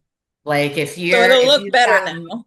if you've got, yeah, I would definitely go for the main things that I would go for, obviously, in any of your texts and your SEO settings and stuff, you're doing that properly. As long as you're doing that stuff properly, you got your H1 tag on a page and all that throughout your site. Like you're not doing anything that's really hardcore making Google hate you, Yeah. right? As long as you're doing just the base of that, I wouldn't get into the weeds with the other stuff. That's the kind of stuff you get into the weeds out when you're trying to scale and optimize and you've already got thousands of hits a day and you've got this and that going on when you really start to tighten up all of the little bits. But in the beginning, like just let it fly, just do it up and pretty, making it look pretty. Yeah. The visually way more important for you right now. Also, um, load time, speed, movement of the website, like, that is going to be more important to you, like keeping people there to be engaging and interactive with you, and giving them, come on, the Lorelei experience, that is your magic, right? That's for you, that matters more than anything else that you can do because that's going to get you the most people because of who you are, right? The people love you. Thank Like Yeah. Hopefully. that, Um, nah, they do. I love you. they That's all. I love That's you really all all that meant. too. That's all that matters. Yeah. No. Um, well, because I have it on my homepage, I think that's where it's important for searchability with all these changes. Yeah. So I think Yeah. that.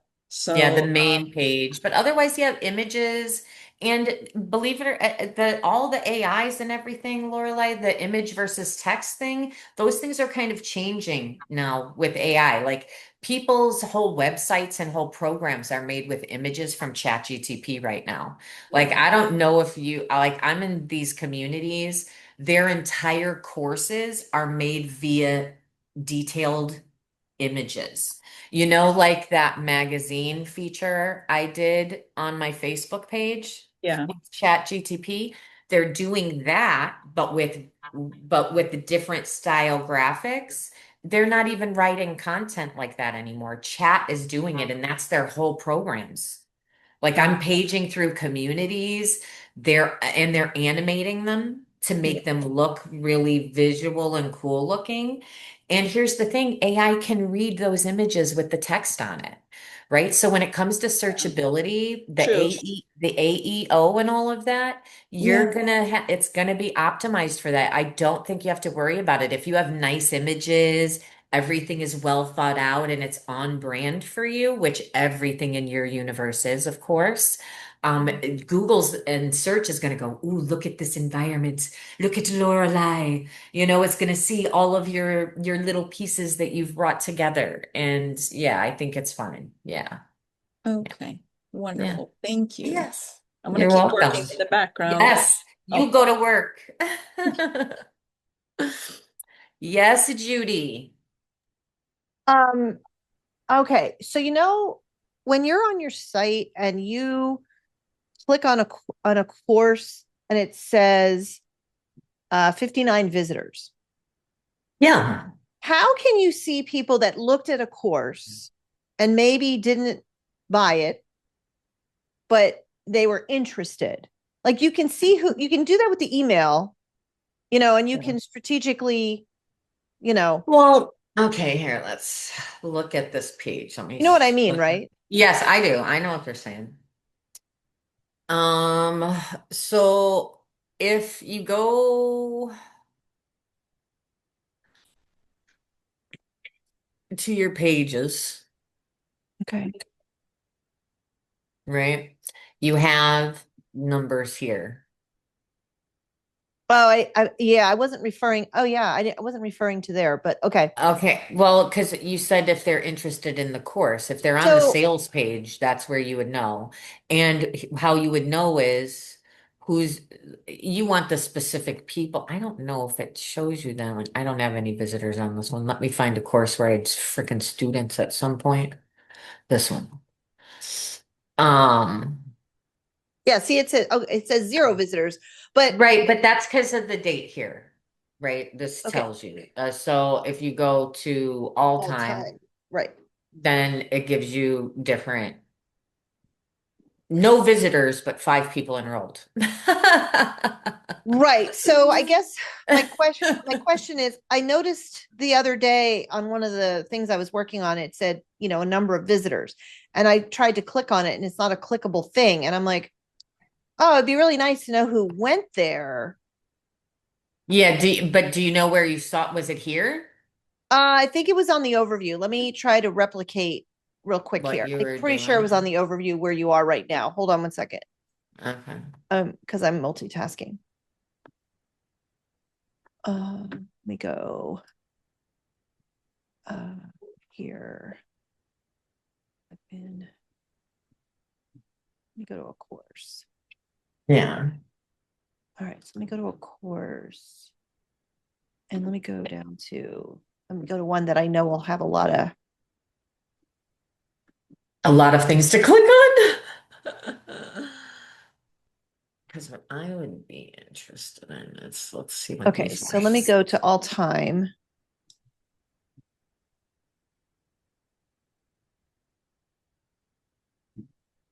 Okay, that's weird. Okay. So I have one where I had 77 enrollments, but then as far as visitors, it was only 8. I know that. Well, that's what I'm saying. I mean, I don't know what to say about that other than I experienced that as well. You can see it right here. Yeah, it I would be don't nice know to how know. It would just be nice I, to know who those people were. right.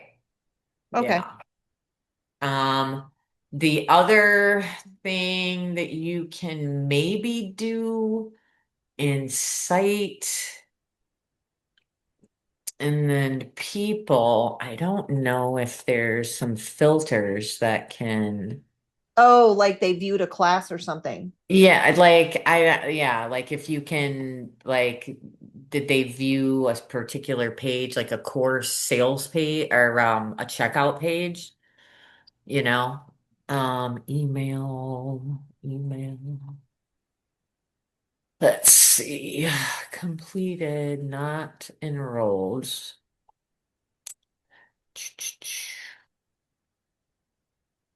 I mean, it would definitely be not enrolled. Yeah, I hear. Not Yeah. enrolled in a particular course, but also viewed, and I don't know, like, Okay. and oop, enrolls. And Yeah, these are like emails. If you send it in an email, I Yeah, don't see a tag for, I mean, yeah. some systems do, tag Okay. when people have seen a sales page, right? So you can follow up, it cookies them so you know, Right, but that's not happening here. Like, and the same thing to here when you're on your dashboard, that's all determined by what you're selecting here. You'd need to select like right. all time to know. So all time, only 8 people, 12 leads, and 10 signups. 12 leads, but only 8 visitors. So it's yeah. I don't know how it tracks it. Speaking of that, now that you've brought up tracking, I'm gonna go ahead and David, I haven't seen the whole thing. Oh, did I move it? There's the ability. Oh, here it is. So there's a new partner ID tracking for affiliates, right? You can track affiliates. So if you were to recommend to a friend, like say we're having a workshop on funnels and you want to share that workshop with your people, right? And say, hey, you should go to the Zenler workshop. You put your partner ID here, you put the link to the workshop registration page here, right? And then you get your custom referral link. And if the person joins that workshop and signs up for Zenler afterwards, then you get credit for it, right? So you could do this What do you get? for all money. You get money. Money's good. Yeah, you get money. Yep, you get money. And just like right, so you can do that with your stuff, like you can uh, Yeah, it's that and this scholarship fund that I want to do for Christmas, which I'm running out of time to get it set up, and I don't know how to begin it. I know we talked about this like 4 months ago, but really want to do the scholarship fund, and I want to have 3 scholarships: one for a veteran, one for a college student, and one for a member of Professional Photographers of America. And I just don't know how to. I don't know how to start. I just don't know how to start. So, um, because I want to make sure I do it legally correct. yeah, you do. So that's right, scholarship. Oh yeah, because we were talking about the pricing and Yeah, I think it was in yeah, that March. wasn't it. Yeah, that was gosh, that was a while ago. Yeah, and it was So intriguing to college. me, the whole concept of scholarships where people donate on your Yeah. website, and then you pay, you take that money, and well, basically they're paying you the money, and then you're giving away the scholarship to somebody who hmm deserves it. And I have an end of year workshop that's usually huge, and I thought it'd be really fun on that day to um basically, like, say who the winners are. And I haven't determined how Yeah. the winners are chosen yet either, which is another problem. So Yeah. Oh, well, here's how so I've participated. I worked in nonprofit for a lot of years, okay? And I participated in a lot of organizations scholarship or helped with or whatever. I'm well versed on their scholarship programs.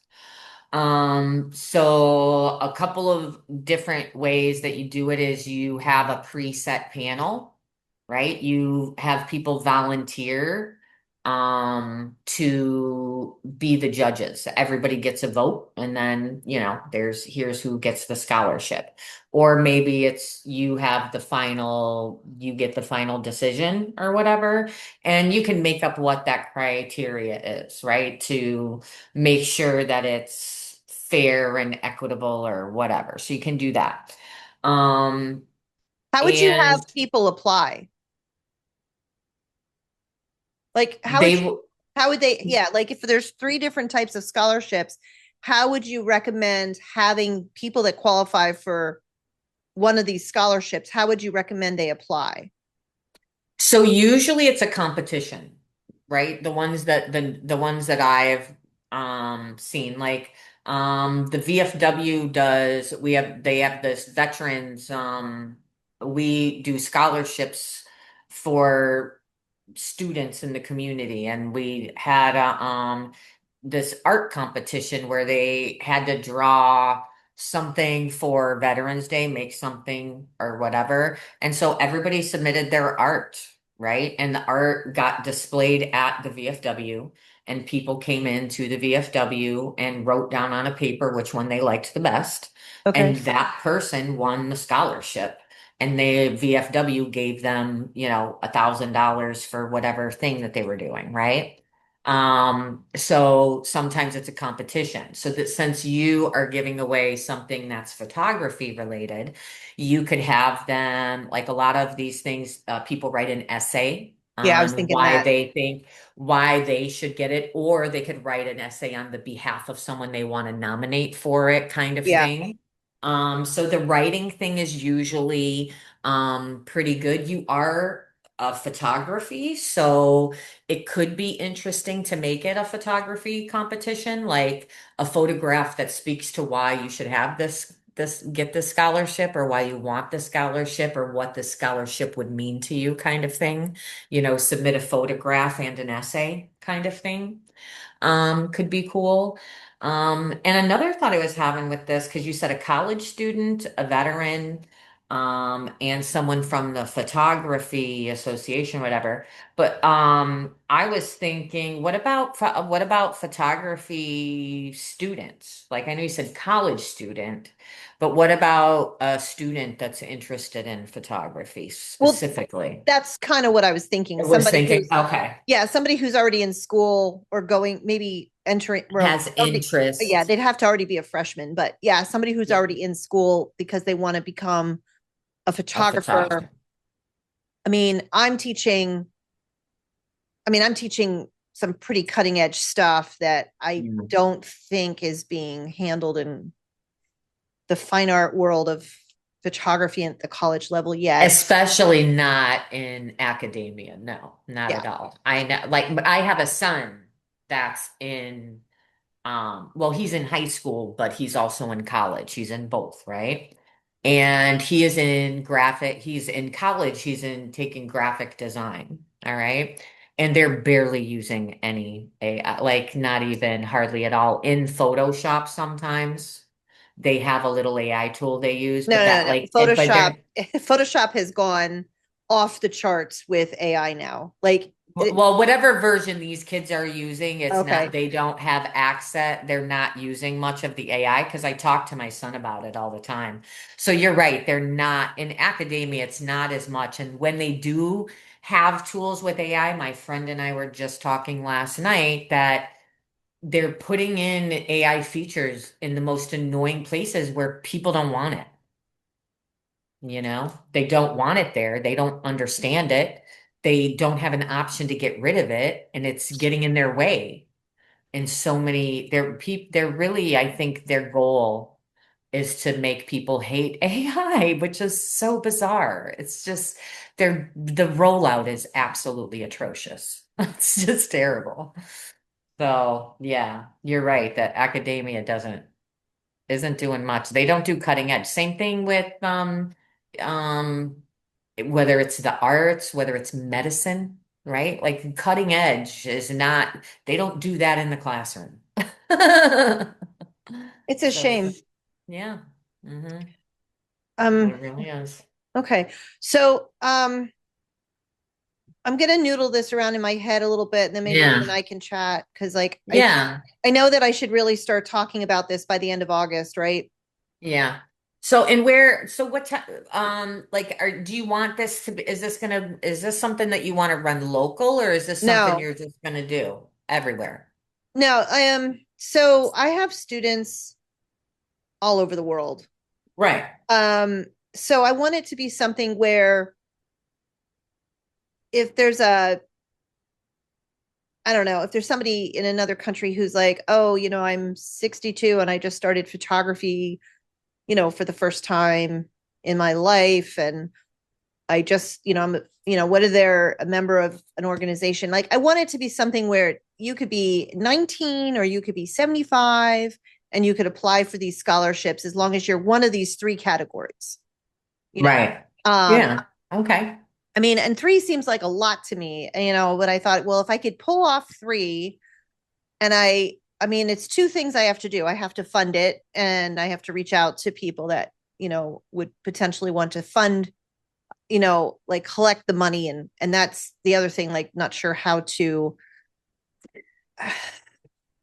create Yeah. a cap, meaning I hit this cap for this scholarship, and then there's this, like there'd be the 3 scholarships. Like, so like if a bunch of people donate $50, like is there a way to cap it? I guess by just limiting enrollments, right? You kind of set it up as a course and limit enrollments. I just don't know how to do it. Right. No, so the way like here's what I mean, you could do a little bit of research on it, right? Right. But you have your sales page for your thing, your event that you're doing the scholarship for. Like, so it's going to be a specific event that you're giving away the scholarships for, or it's just a scholarship and then they get to choose the event? It would be for mentoring, It would be for mentoring. which Okay. has a certain price point. So yeah. Yes. Okay. So, okay, okay. So what you would do is you would create a mentoring course or program, right? Is this a program that other people buy? Oh yeah, I Besides, sell. Yeah. okay, Yeah. right. Okay. So you would do that. So on your sales page, then what you would do is you would have buy for you, buy for somebody else, right? Or gift, right? So somebody could literally buy the entire program for somebody, right? They could donate an entire program so they could buy it. Or you could set up a page that is in, you'd have to do a couple things, I think, really. Set up the program so that you have an actual the So, mentorship program that people could actually just buy in full, which I have. Yeah. a full program. So they can do that. Yeah. Or I would set up some sort of tip jar. Just put a Which, PayPal dot no, pay you don't me. even have to use PayPal. That whole new Stripe. Oh yeah, yeah, yeah. Yeah, it's called Payment Link. It is amazing. Yeah. It is amazing. Yeah. And when you set it up, you have a choice between like 2 profiles. And the one is like you're selling a service, like you're actually selling a Yeah. class service, whatever. Yeah. The other one is for nonprofits and for fundraising and for, like you said, tip jar. Yeah. Yeah. So if you want to look at it at some point, if you go to my website, you'll see one of the newer courses how there's a second link if people want to go pay versus like. So what happened was the courses or the seminars I'm running are too expensive for the new integration that they're trying to add. Right. That was the answer I finally got, is that they're too expensive. Yeah. It doesn't work. Well, just coincidentally, this like Stripe thing came out called Payment Link, and it popped up in my feed, and I'm like, okay, what is this? Was it listening to me? Yeah. Yes, it is, Judy. So of course, like I clicked on it and I kind of looked at it, and I'm like, I think I can actually figure this out. And so I figured it out, and I put this second link on the checkout page where it's like pay in full here, pay directly in full here, right on my website, or click this link for payment option plans, and it goes to the Stripe. It's just a Stripe payment page. Like it shows you Klarna and Affirm and Apple Pay and Google Pay, Nice. and Amazon. And I mean, it shows you every option you could possibly want. They're all there for you. Yeah. So I have it set up on 2 classes or two things right now. Actually, yeah, 2 things right now. And it seems to be okay. We'll see. Nice, nice. So yeah, I would do that. And start talking about it maybe with some other, I don't know, you're part of your photography, Well, what I could do is then you're, yeah, there's organizations like at the state level, Mhm. and there's a lot of organizations like, that are at this, like, they call them community partners that they give away scholarships to. So I could find out how they do it. So Yeah, because there probably are. Bye, Brady. Yeah, it's yeah, and yeah, send an email um to some people, reach out to any like networking you do in photography, like whatever, like are you a member of like your local chamber of commerce? I don't Just have time. no. Judy's like, listen, I really okay, don't I have don't need to time. go to them. They are coming to me. No, it's not that. It's not that. It's just, uh, yeah, You're like, I would no, love to do some local networking, but honestly, I don't have time. I know. So I just did the survey, and after doing it, I realized I did do it. So I did it And again. Maybe I missed the second email, so I'll go back and look. well, yeah, if you filled out the survey, like she said, should have just popped up in your thing. I I feel like I filled that survey out weeks ago though. So I don't know if there was a survey A that came new out. one again. Yeah, it I could don't have know. been. I don't know because like those surveys come to my very large spammy account. So sometimes I see them pop up and sometimes I don't. Yeah, So same. anyway, um, Yeah.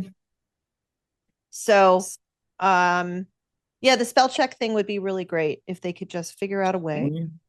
If they could figure out a way to make it consistent. Well, chat is really good with spell check. And there was a time when you couldn't copy and paste text. Yeah, I And you know. can copy and paste text now, which is brilliant. And I do want to mention something because I don't know if people realize this. If you save a custom block, one of those big blue blocks because you want it to match from your sales page to your course page. Mhm. So you save it and you give it a name and all that. It takes a couple minutes to show up. Yeah. And so for the longest time, I didn't realize that. And I'm like, it's not working. So I made another one. It's not working. So I made another one. And then eventually they'd all be there. And I'm like, okay. And then I finally realized, okay, just give it a minute. I mean, you got to Patience. realize that some of this stuff is pretty involved and we take it for granted, you know. Hmm. I mean, and I finally realized this. I just realized this, like, I think maybe 2 months ago. I'm like, oh, wait a minute. Maybe it needs time to end up Maybe in the custom blocks. needs. So I finally gave it a minute and it did eventually show up. But I feel like there's two places you can see those custom blocks and I can never remember. So like if you go to your course page and you want to grab that custom block from your sales page because it has all this stuff on it that you want to then of course have both places, there's the list where you go down to the bottom to custom block. But I feel like there was another place where those custom blocks pop up and I've seen it and now I can't remember where it was. I mean, they pop up when for anywhere there's a page designer, right? Anywhere where you can add blocks, the custom blocks are there. Yeah. No, there was a Right. place where they showed up. They showed up not in the list. They didn't show up where you had to find them in the list. They showed up on the right-hand side, camera right. I would say camera right. On the right-hand side, like where you could see them more like in a grid pattern, like to choose them from. And they're easier to see there, but I can't remember where that was. Oh, that's I don't know. You know what I'm talking about. Might be, yeah, I do. I think it's yeah, I don't know. We'll take a look. Did you have a question, Lorelai? No, No, I you was just going to ask something. Was Judy mentioning, talking about the survey, the AI survey? yeah, Yes. yeah. Okay, I, I filled it out too, but when I contacted support, I said I had filled it out. They emailed me again, and then after creating a ticket, they sent me the link to do it again. And then okay. within the hour, they activated it. It Yep. became live. Yeah, I'm a little nervous about it, but like I have something that I have to get up on the site that I'm afraid to try something new with, but I think I'd rather try it with something that I'm testing. Yeah. Well, and a question that I had, because they say like it will read the course or content that you have, but it showed there that I had zero because all I have there are events. So for follow-up Oh, emails. So I'm gonna wait on that to use okay. that. But it did do for like all my other pages. So I mean, I now I'm at a point where I say to chat, this is the next seminar that I'm running. And it'll design the whole thing for me because it knows everything on my site, which is awesome. So it is working pretty well. So yeah. okay, so yeah, so Allie, yeah, so they're on the right hand side, but Yeah. there's another place where they pop up like Well, when you do things like this, right? And then you come here. oh yeah, This is how did you do that? okay. That's what I couldn't figure out how to do. Yeah. Yeah. It's right. Just add a, when you're in a block, Yeah. just hit the plus button to add the block there.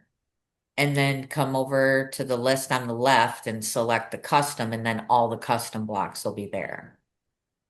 Okay, walk me through that again. So what you did is you were on the page. You're adding a block, not by adding it from the plus up here. You're adding it by the plus here. See the blue plus? Yeah, It's at the bottom of every block, right? right. Just like there's a plus sign on the elements But it too. has to be blue, correct? Right, you have to do the block because you're adding a block and it's a custom block, right? Oh, okay. Yeah, I had seen it and I'm Yeah, like, okay, I knew what you were talking about. My brain was searching for what it was, and this is what yeah, it is. it's just easier to see them this way. Exactly, and you can kind of see and read. It's yeah, it's definitely easier. But so yeah, you can do that if Okay. you click the blue block from in the block versus on the page editor up here. Okay. Yeah. Yeah, I've been in this now, let's see, 3 full years, and I finally feel like I kind of understand the site. It's a lot. It's Yeah. a There's lot. listen, it's this is nothing compared to some systems and like that have imagine a full CRM Yeah, inside of no, it. no, no. Imagine a full um like active campaign style emails with tagging and branching like it just like the amount of stuff in some of these other places it's just so overwhelming. People get inside of them and are like, what in the Yeah, heck? and I don't. that's when I would just say I just want to hire somebody and let them do it Yeah, because like I want to do what I want to do. I want to do what exactly. I'm good at, not what I'm not good at. So, okay. Exactly. But I'm glad Zenler is definitely less overwhelming than quite a few others.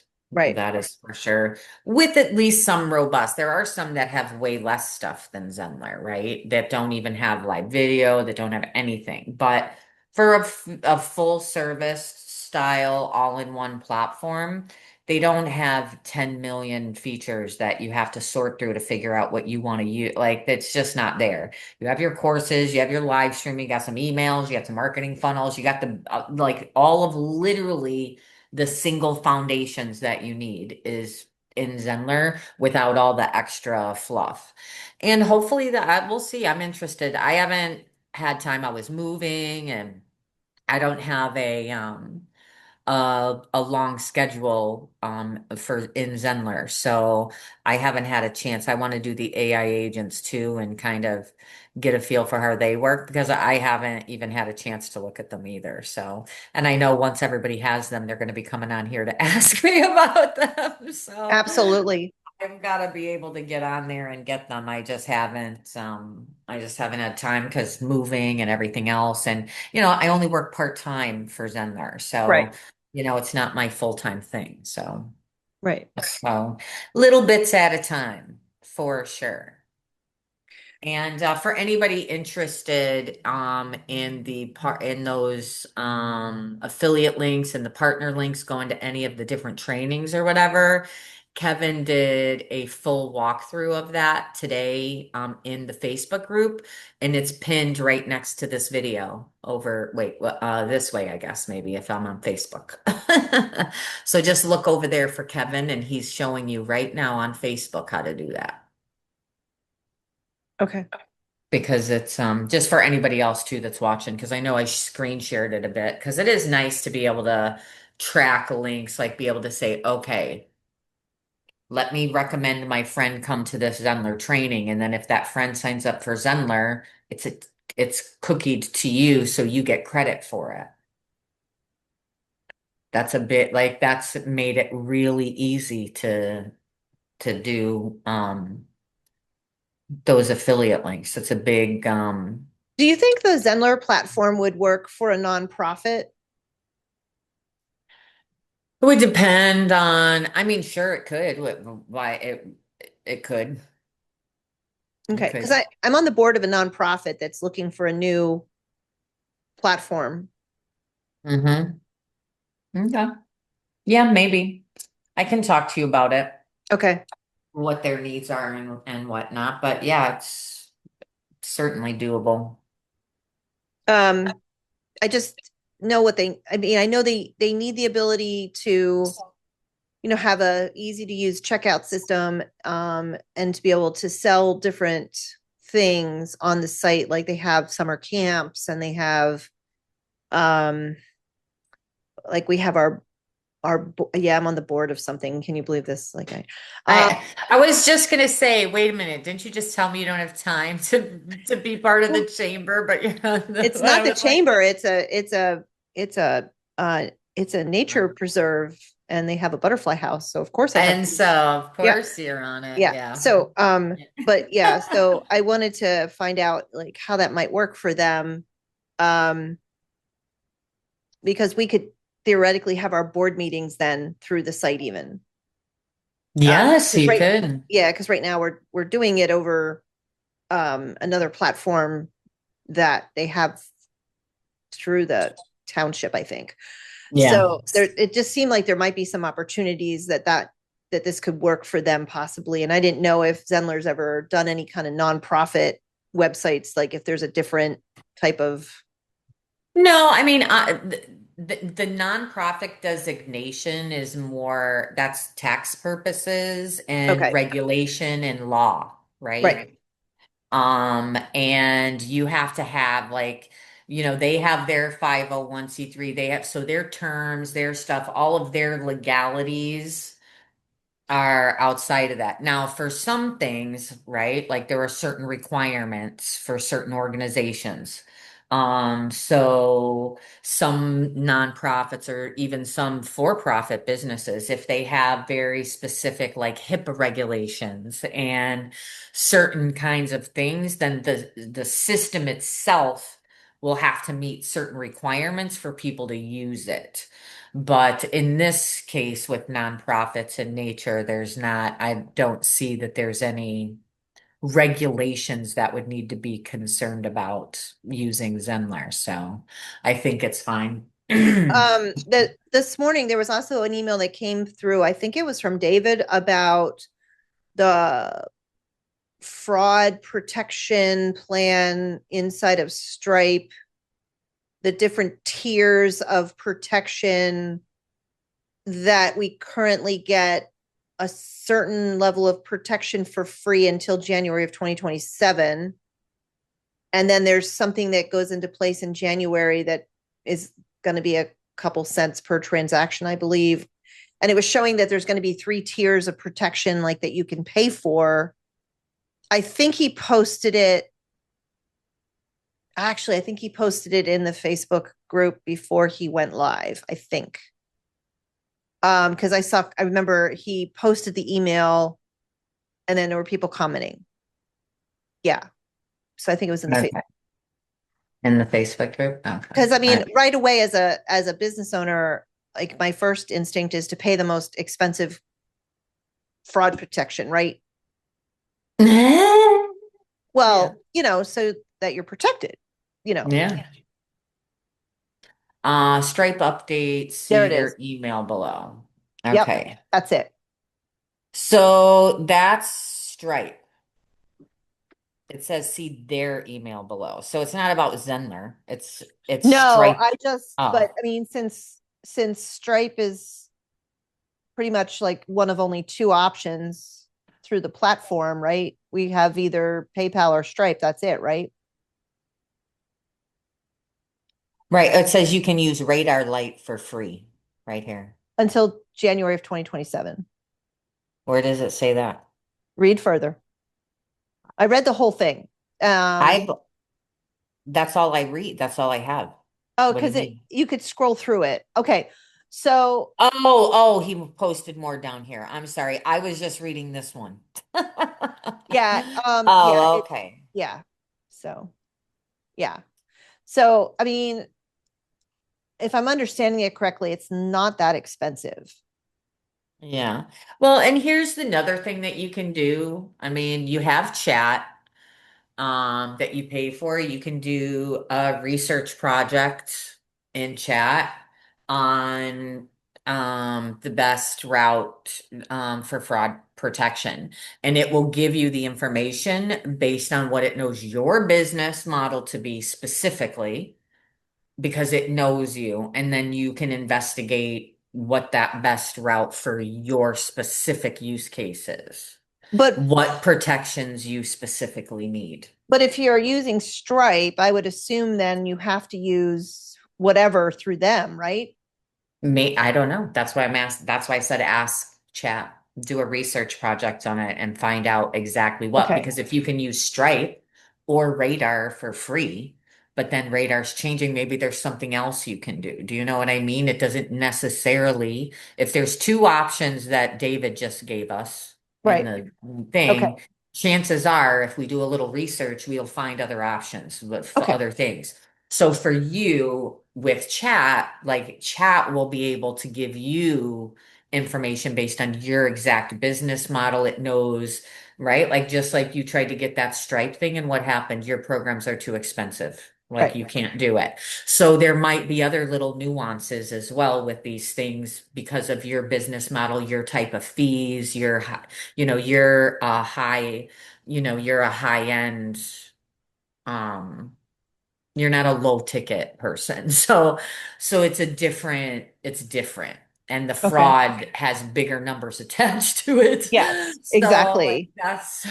so that's why do a little research project on it and find out, because I'm also aware of, other issues that have come up in your industry and for you that we don't talk about on here, but yeah, so chat will know your use case and be able to help you No, figure I just out thought the, I thought it was interesting. yeah.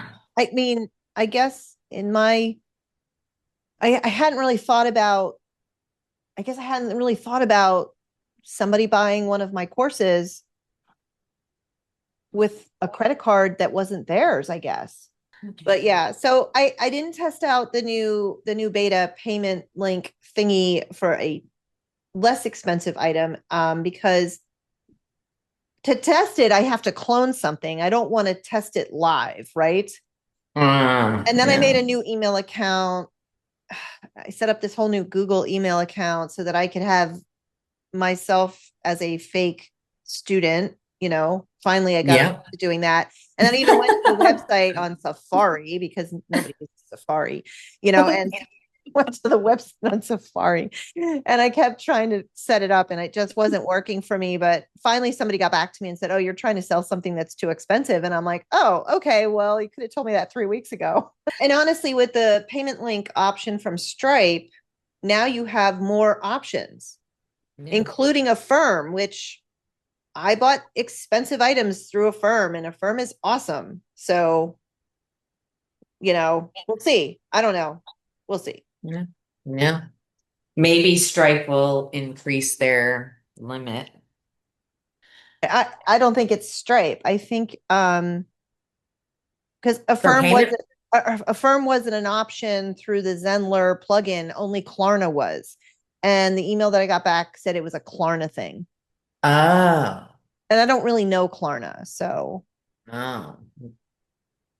I don't know anything about Klarna. So, but anyway, all right. Well, I don't have anything else. All right. What are you working on this week?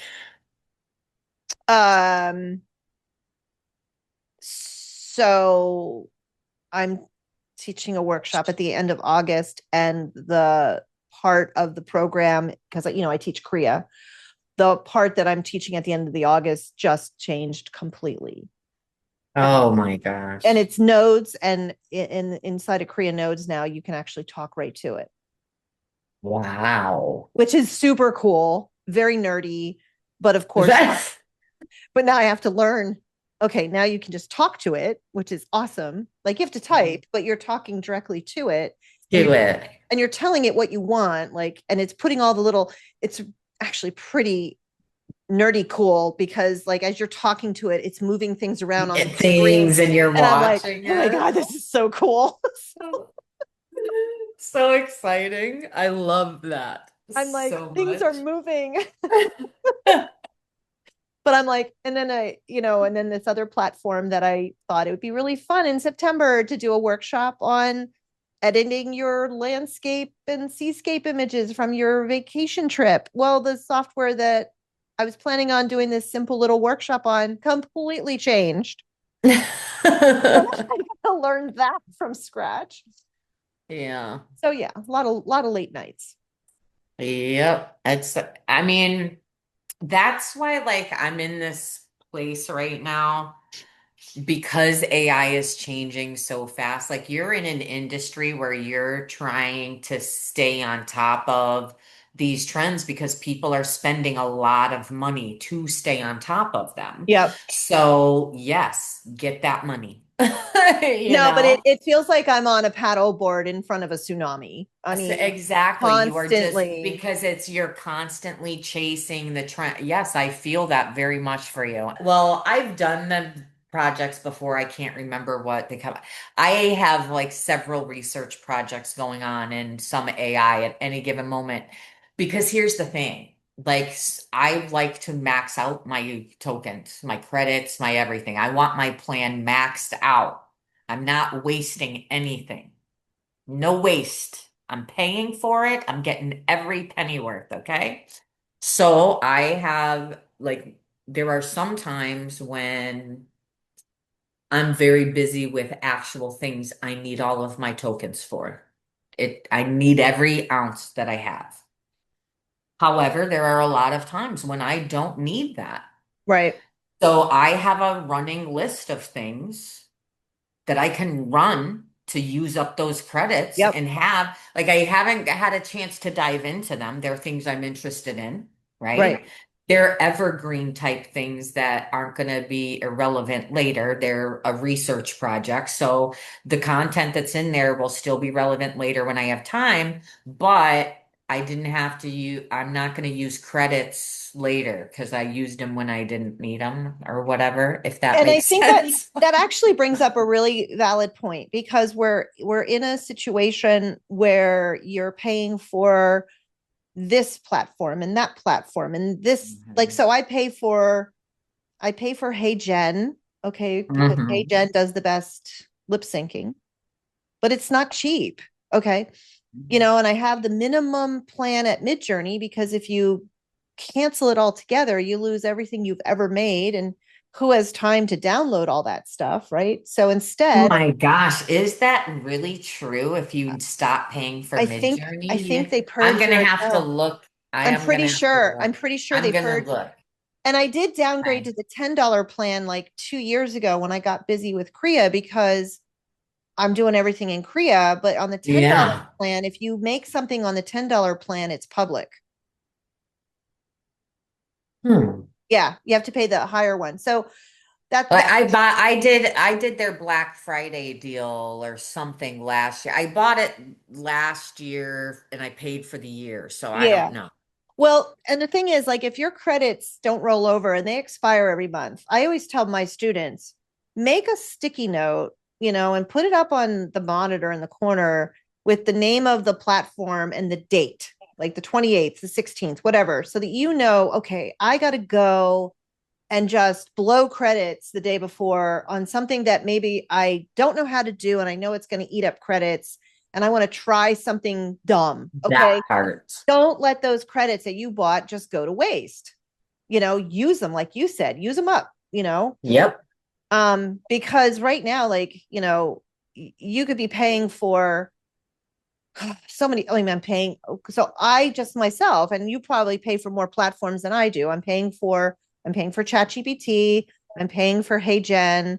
I have a payment, like an accelerated higher level payment for Google. I'm Me paying, too. yeah, I'm paying for Kriya, which Kriya, it's expensive because I have a very Yes. high plan. Ridiculously. Yes. Yeah. Yeah. Um, so I'm paying for all these things, and it's like, okay, and I keep certain tabs open because it reminds me, okay, you got to use that. And then, you know, Yeah. and then I just like went down a rabbit hole on something else 2 weeks ago, and I'm like, what are you doing? Why? Um, but if you pay, like, I think I pay $8.40 a month for Google. Oh, So I pay more than that for yeah, no, Google. no, no. But listen, did you ever go to flow.com? Flow, yeah. Because I you think can generate images for free. yeah, it's flow and they have a video. Yeah. Yeah, well, yeah, and it's Well, that's like wait, it's through part of Google yeah, Flow? but Google. Yeah, yeah, yeah, yeah. flow.com. Like, so like if somebody has like a plan on a platform that is a basic plan, like $8 a month type plan, but let's say they already spend $30 or $20 or even $10 a month on Google. I believe as long as you have a basic plan on Google, you can use flow.com. And the Nano Banana, I think, is limited to 2K. I'm not sure. But Something. It's yeah, it's I don't have any I never run out of anything on Nano Banano. well, So I don't either, but I'm always trying to find ways to help the to student. make yeah, so but that's good to know. So I did know I haven't tried out It's Flow really cool at because all, but I yeah. know that and Whisper Flow. I keep confusing it because people are like, oh, Flow, but Whisper Flow is a whole different thing. What I is don't know that? which came first. It's a dictation. Oh, yeah, no, this is But image. no. But I mean, it's I never have to touch my type again. And I can talk like this to it, and it will click buttons and move in my computer and do everything for me without typing or moving my mouse. No use of my hands, just my So voice. so one of the image platforms 3 weeks ago launched a model that you just talk to it. Yeah. Yeah. Hmm. Um, That's what Whisper Flow is. okay, because with all my typos from Catholic school, it would be so Yes. nice to be able to just talk to the I computer. was thinking. So, and here's how good it is. I did the trial, okay? I make up words. That's what I do. And I said made up words and it spelled them correctly. Do you Like, understand what I mean when I say I said when I'm talking to text and I say Alleyverse? It spells it Ally and then gives another word for verse, Verse. Never says the right word. I was trying to Google ombre yesterday, didn't know how to spell it, so I don't know what letter it starts with. I'm typing in there going ombre, and it's giving me hombre. It's giving me Spanish, right? okay. Oh, right. And I'm Right. saying ombre. It will Yes. not listen to me. But on Whisper Flow, when I say Allieverse, it spells it Allieverse, one word, without me telling it. It just did. Is that And because it knows you from chat? no, mm-mm. It's because it pays attention to your pronunciation in a way, in an AI way, and it evaluates whether you're saying hombre or ombre. Oh, Like that's it knows the interesting. difference because it's AI enhanced. It's not just generic dictation. And not only that, it can hear you even when you're whispering. Interesting. Just like that. That's why it's called Whisper Flow. You can use it in busy cafes and an office environment. Talk to it, and you can talk quietly and it'll operate. So yeah, it's pretty cool. So for speller problems, me and you know, I'd look into it because you can It's attach it to everything yeah, now. it's 100% the nun's fault. So Yeah. Yes.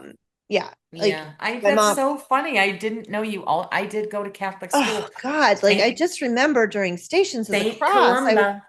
I would come home from school and my say to my mom, my knees hurt, and she said, "Well, what did you do at school?" I said, "We were in church all day." And she goes, "Didn't you learn anything?" I said, "No."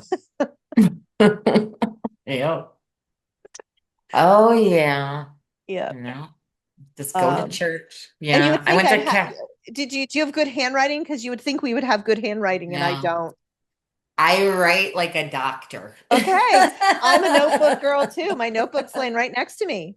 I got Nice. stuff all over the paper. Yep. That's awesome. So yeah.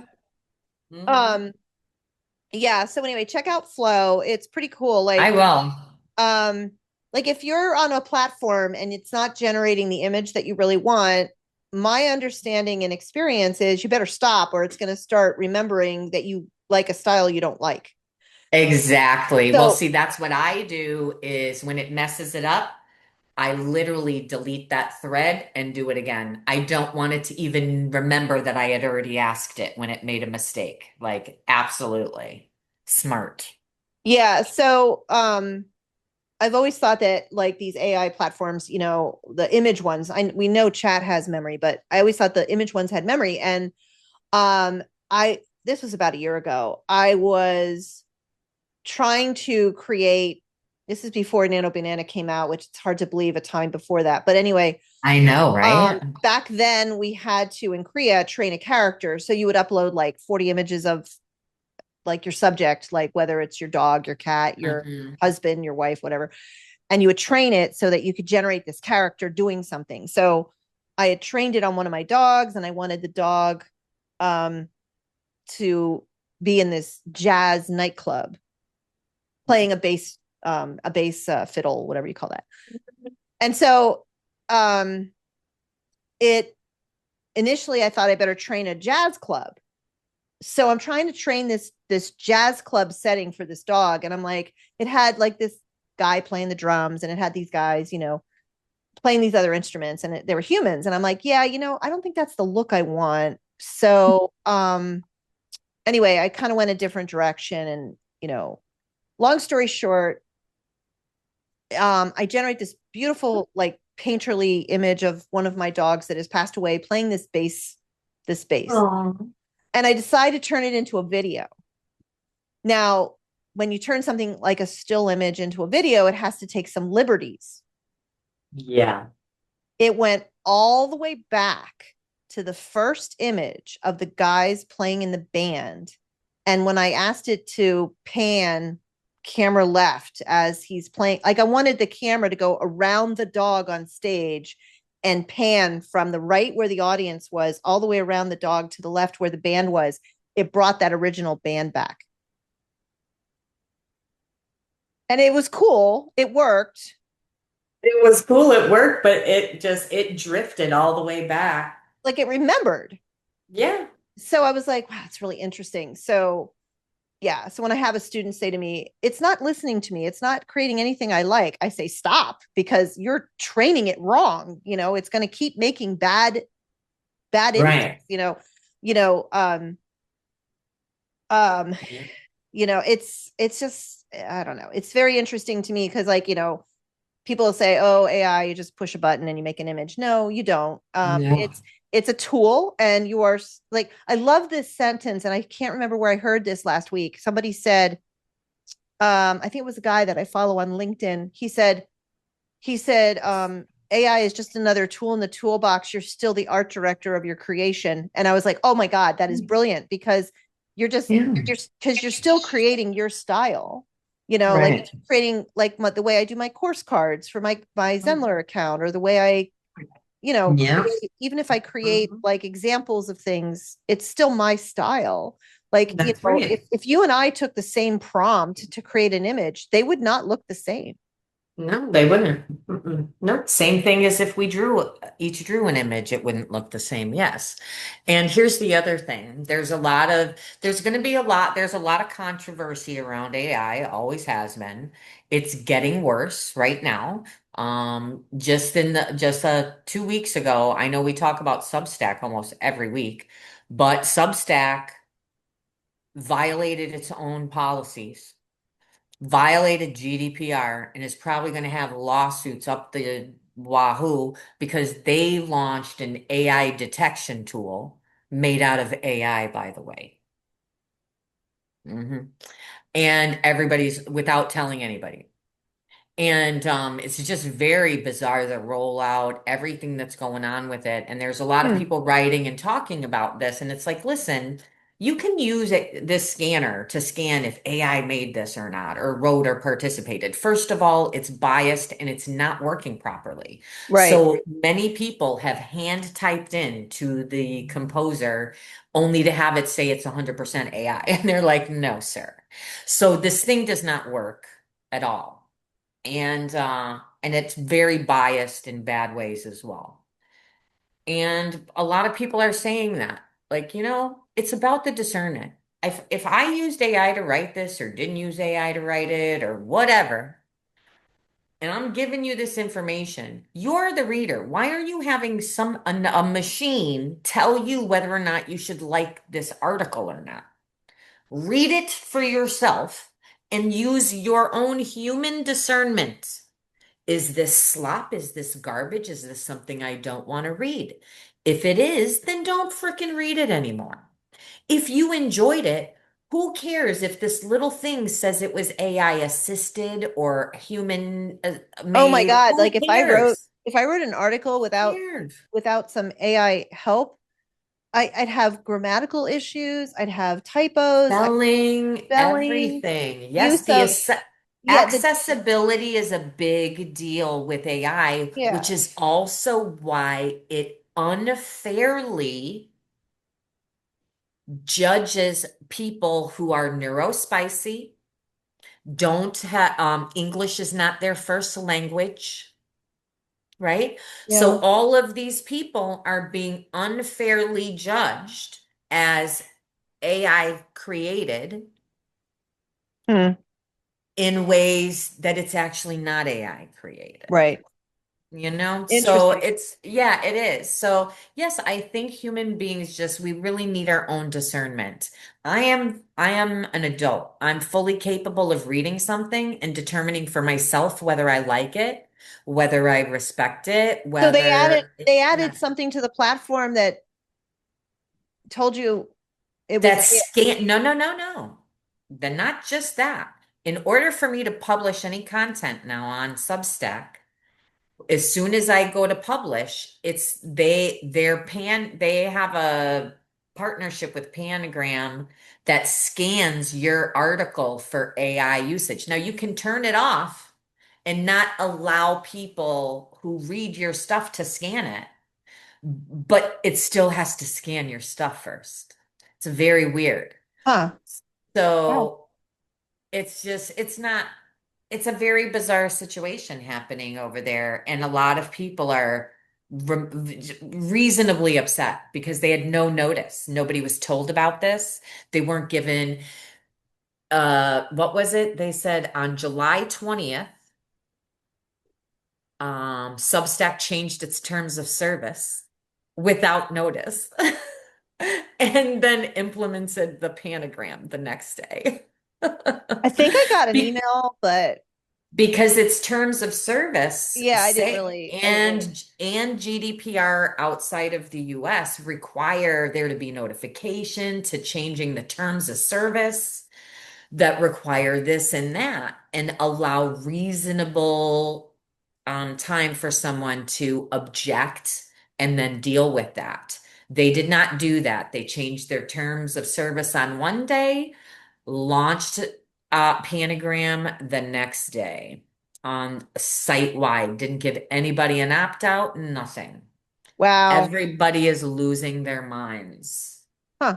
And I don't blame, like, it's like I said, AI is useful where it's useful. Right. But the way these companies are adding it to everything, doing everything with it, the rollout of AI is chaos. It's a disaster.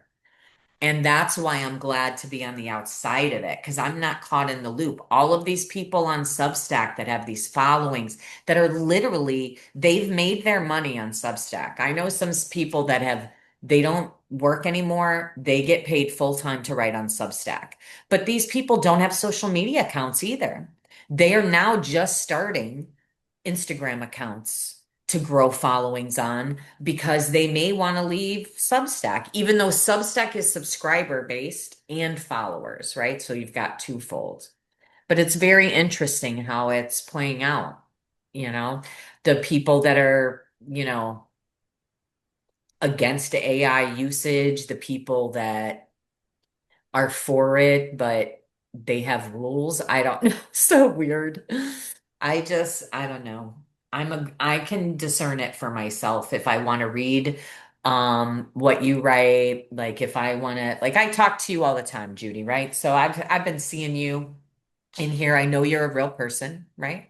I know that you have a skill and education and lived experience in what you do. And so, and I like you. I find you to be like, over the time that I've known you, I find you to be reliable, trustworthy. Like I have a good sense that you follow through on your thing. So I would 100% like want to be your customer or Right. whatever. I get But that. you know what I mean? So even if you use AI, don't use AI, it doesn't matter. It's a thing. And so that's what I'm putting out into the world. It's just enough of me and who Yeah. I am. And it's one of those things. And those are the people I resonate with too. If you're out there, I don't care if you're using AI or whatever. I care who you are as a human being. Are you a decent human being? Are you saving the butterflies? Because if you're not, then I'm not talking to you. Well, yeah, it's funny. It's funny because like when I post wildlife photographs, they're barely edited. Yeah. Because it's a whole like if you enter any kind of wildlife photography event, like contest, whatever, there's like this long of a list of tools you're allowed to use in Photoshop. That's it. Yeah. And it's so restrictive. Like, if there's like the littlest thing that you want to fix, it's if you want to enter it in a competition, you can't fix it, which sometimes I'm like, come on, guys, like, can I fix this one little thing? But no, That's one thing. you're not allowed. So I do worry that sometimes I post like these images from a trip that people think, oh, she probably made all those with AI. I'm like, no, you want to see the back of the camera? Like I was hanging off a I boat. I was on a know. boat that was bouncing up and down. Like sometimes, Well, that is my kind of thing. Well, see, like I tell people when I post, like this is like yeah, this is AI. Like that one photo of me when you were like, "Oh, I love your hair," and I'm like, "I know, right? Like AI hair is the best. Never have a bad hair day again, right?" But I post that's real funny. photos of me too. You know what I mean? Like, and I try, like I'm not one of those. I won't use filters. Like my Instagram, all the pictures of me are actual pictures of me, Yeah, none of them edited, none of them or whatever, because I do want to give people the balance. Like, yes, I'm pumping out AI content. You're going to see all kinds of crazy photos of me all around the world, and I have not left this room. Okay. right, But you're also going to see my face live on camera all the time. I'm not AI, you get to know me, you get to, so either you trust me and you know that I know what I'm talking about right. or not. So when I Yep. post something and it's a real photo, like this is a real photo. If other people are gonna start coming, oh, did you use AI to make that or whatever, and they want to get salty, I'll be like, yep. Even if it's not, I'll just say, yeah. Oh, yeah, yeah, yeah. Well, Yeah. anyway, I have to go to my appointment. Yes. Oh, good. Well, we're at So 2 o'clock, so we're at the end of our time anyway. So I'm glad you were able to join today. I'm in an online thing next week all week, so I will not be able to pop in Okay. I might be able to pop in on the lunch break. I'm not sure what time the lunch break is and just say hi, but Yeah. yeah, it's an all week long thing next week. All week long. Oh, well, enjoy, have fun, and yeah, don't forget, message me about the other thing, the sponsorship stuff. Yeah, I gotta noodle that around. I feel Yeah, like yeah, I am going to as once well. it's set up, I could do it every year. I just need to figure out Yeah. the best way to set it up. Yeah. I'll noodle it around too. All righty. All right, see you later. Bye. Bye. Hey, Casey. I just came in. I've been listening and working, and I Yes. just want to say thanks. Look, you see my office. Nice. So anyway, I just am really impressed with this stuff, but I have tons to work through. So Yes. I'll just Good. go on that. I hope to make it next week pretty regular until I get this stuff done. Okay. Thank you. Sounds great. It's great to see you again, Casey. Yeah, Have a you too. fabulous Yeah, and rest of your day. I love your thing on your wall. That's beautiful. Oh, Oh, I thank got you. to I ask, just moved into a new place this week, so are you in I just Sarasota? no, I'm in Central for Florida. Oh, okay. I lived in Sarasota for a while. Tornadoes, thunderstorm capital of the US. Oh, this is not many tornadoes here, but this is hurricane town, so Yeah, okay. Well, stay yeah, safe. but lots of tropical storms though. Yeah. Yeah, well, I hope you're growing food and stocking food and all that stuff. I do some things for sure. Yeah, all right. Take care, and I'll See let you you go later. to your real life. Bye-bye. Okay. Bye. See you later, Casey. Bye. Bye, Laura Bye. Lee.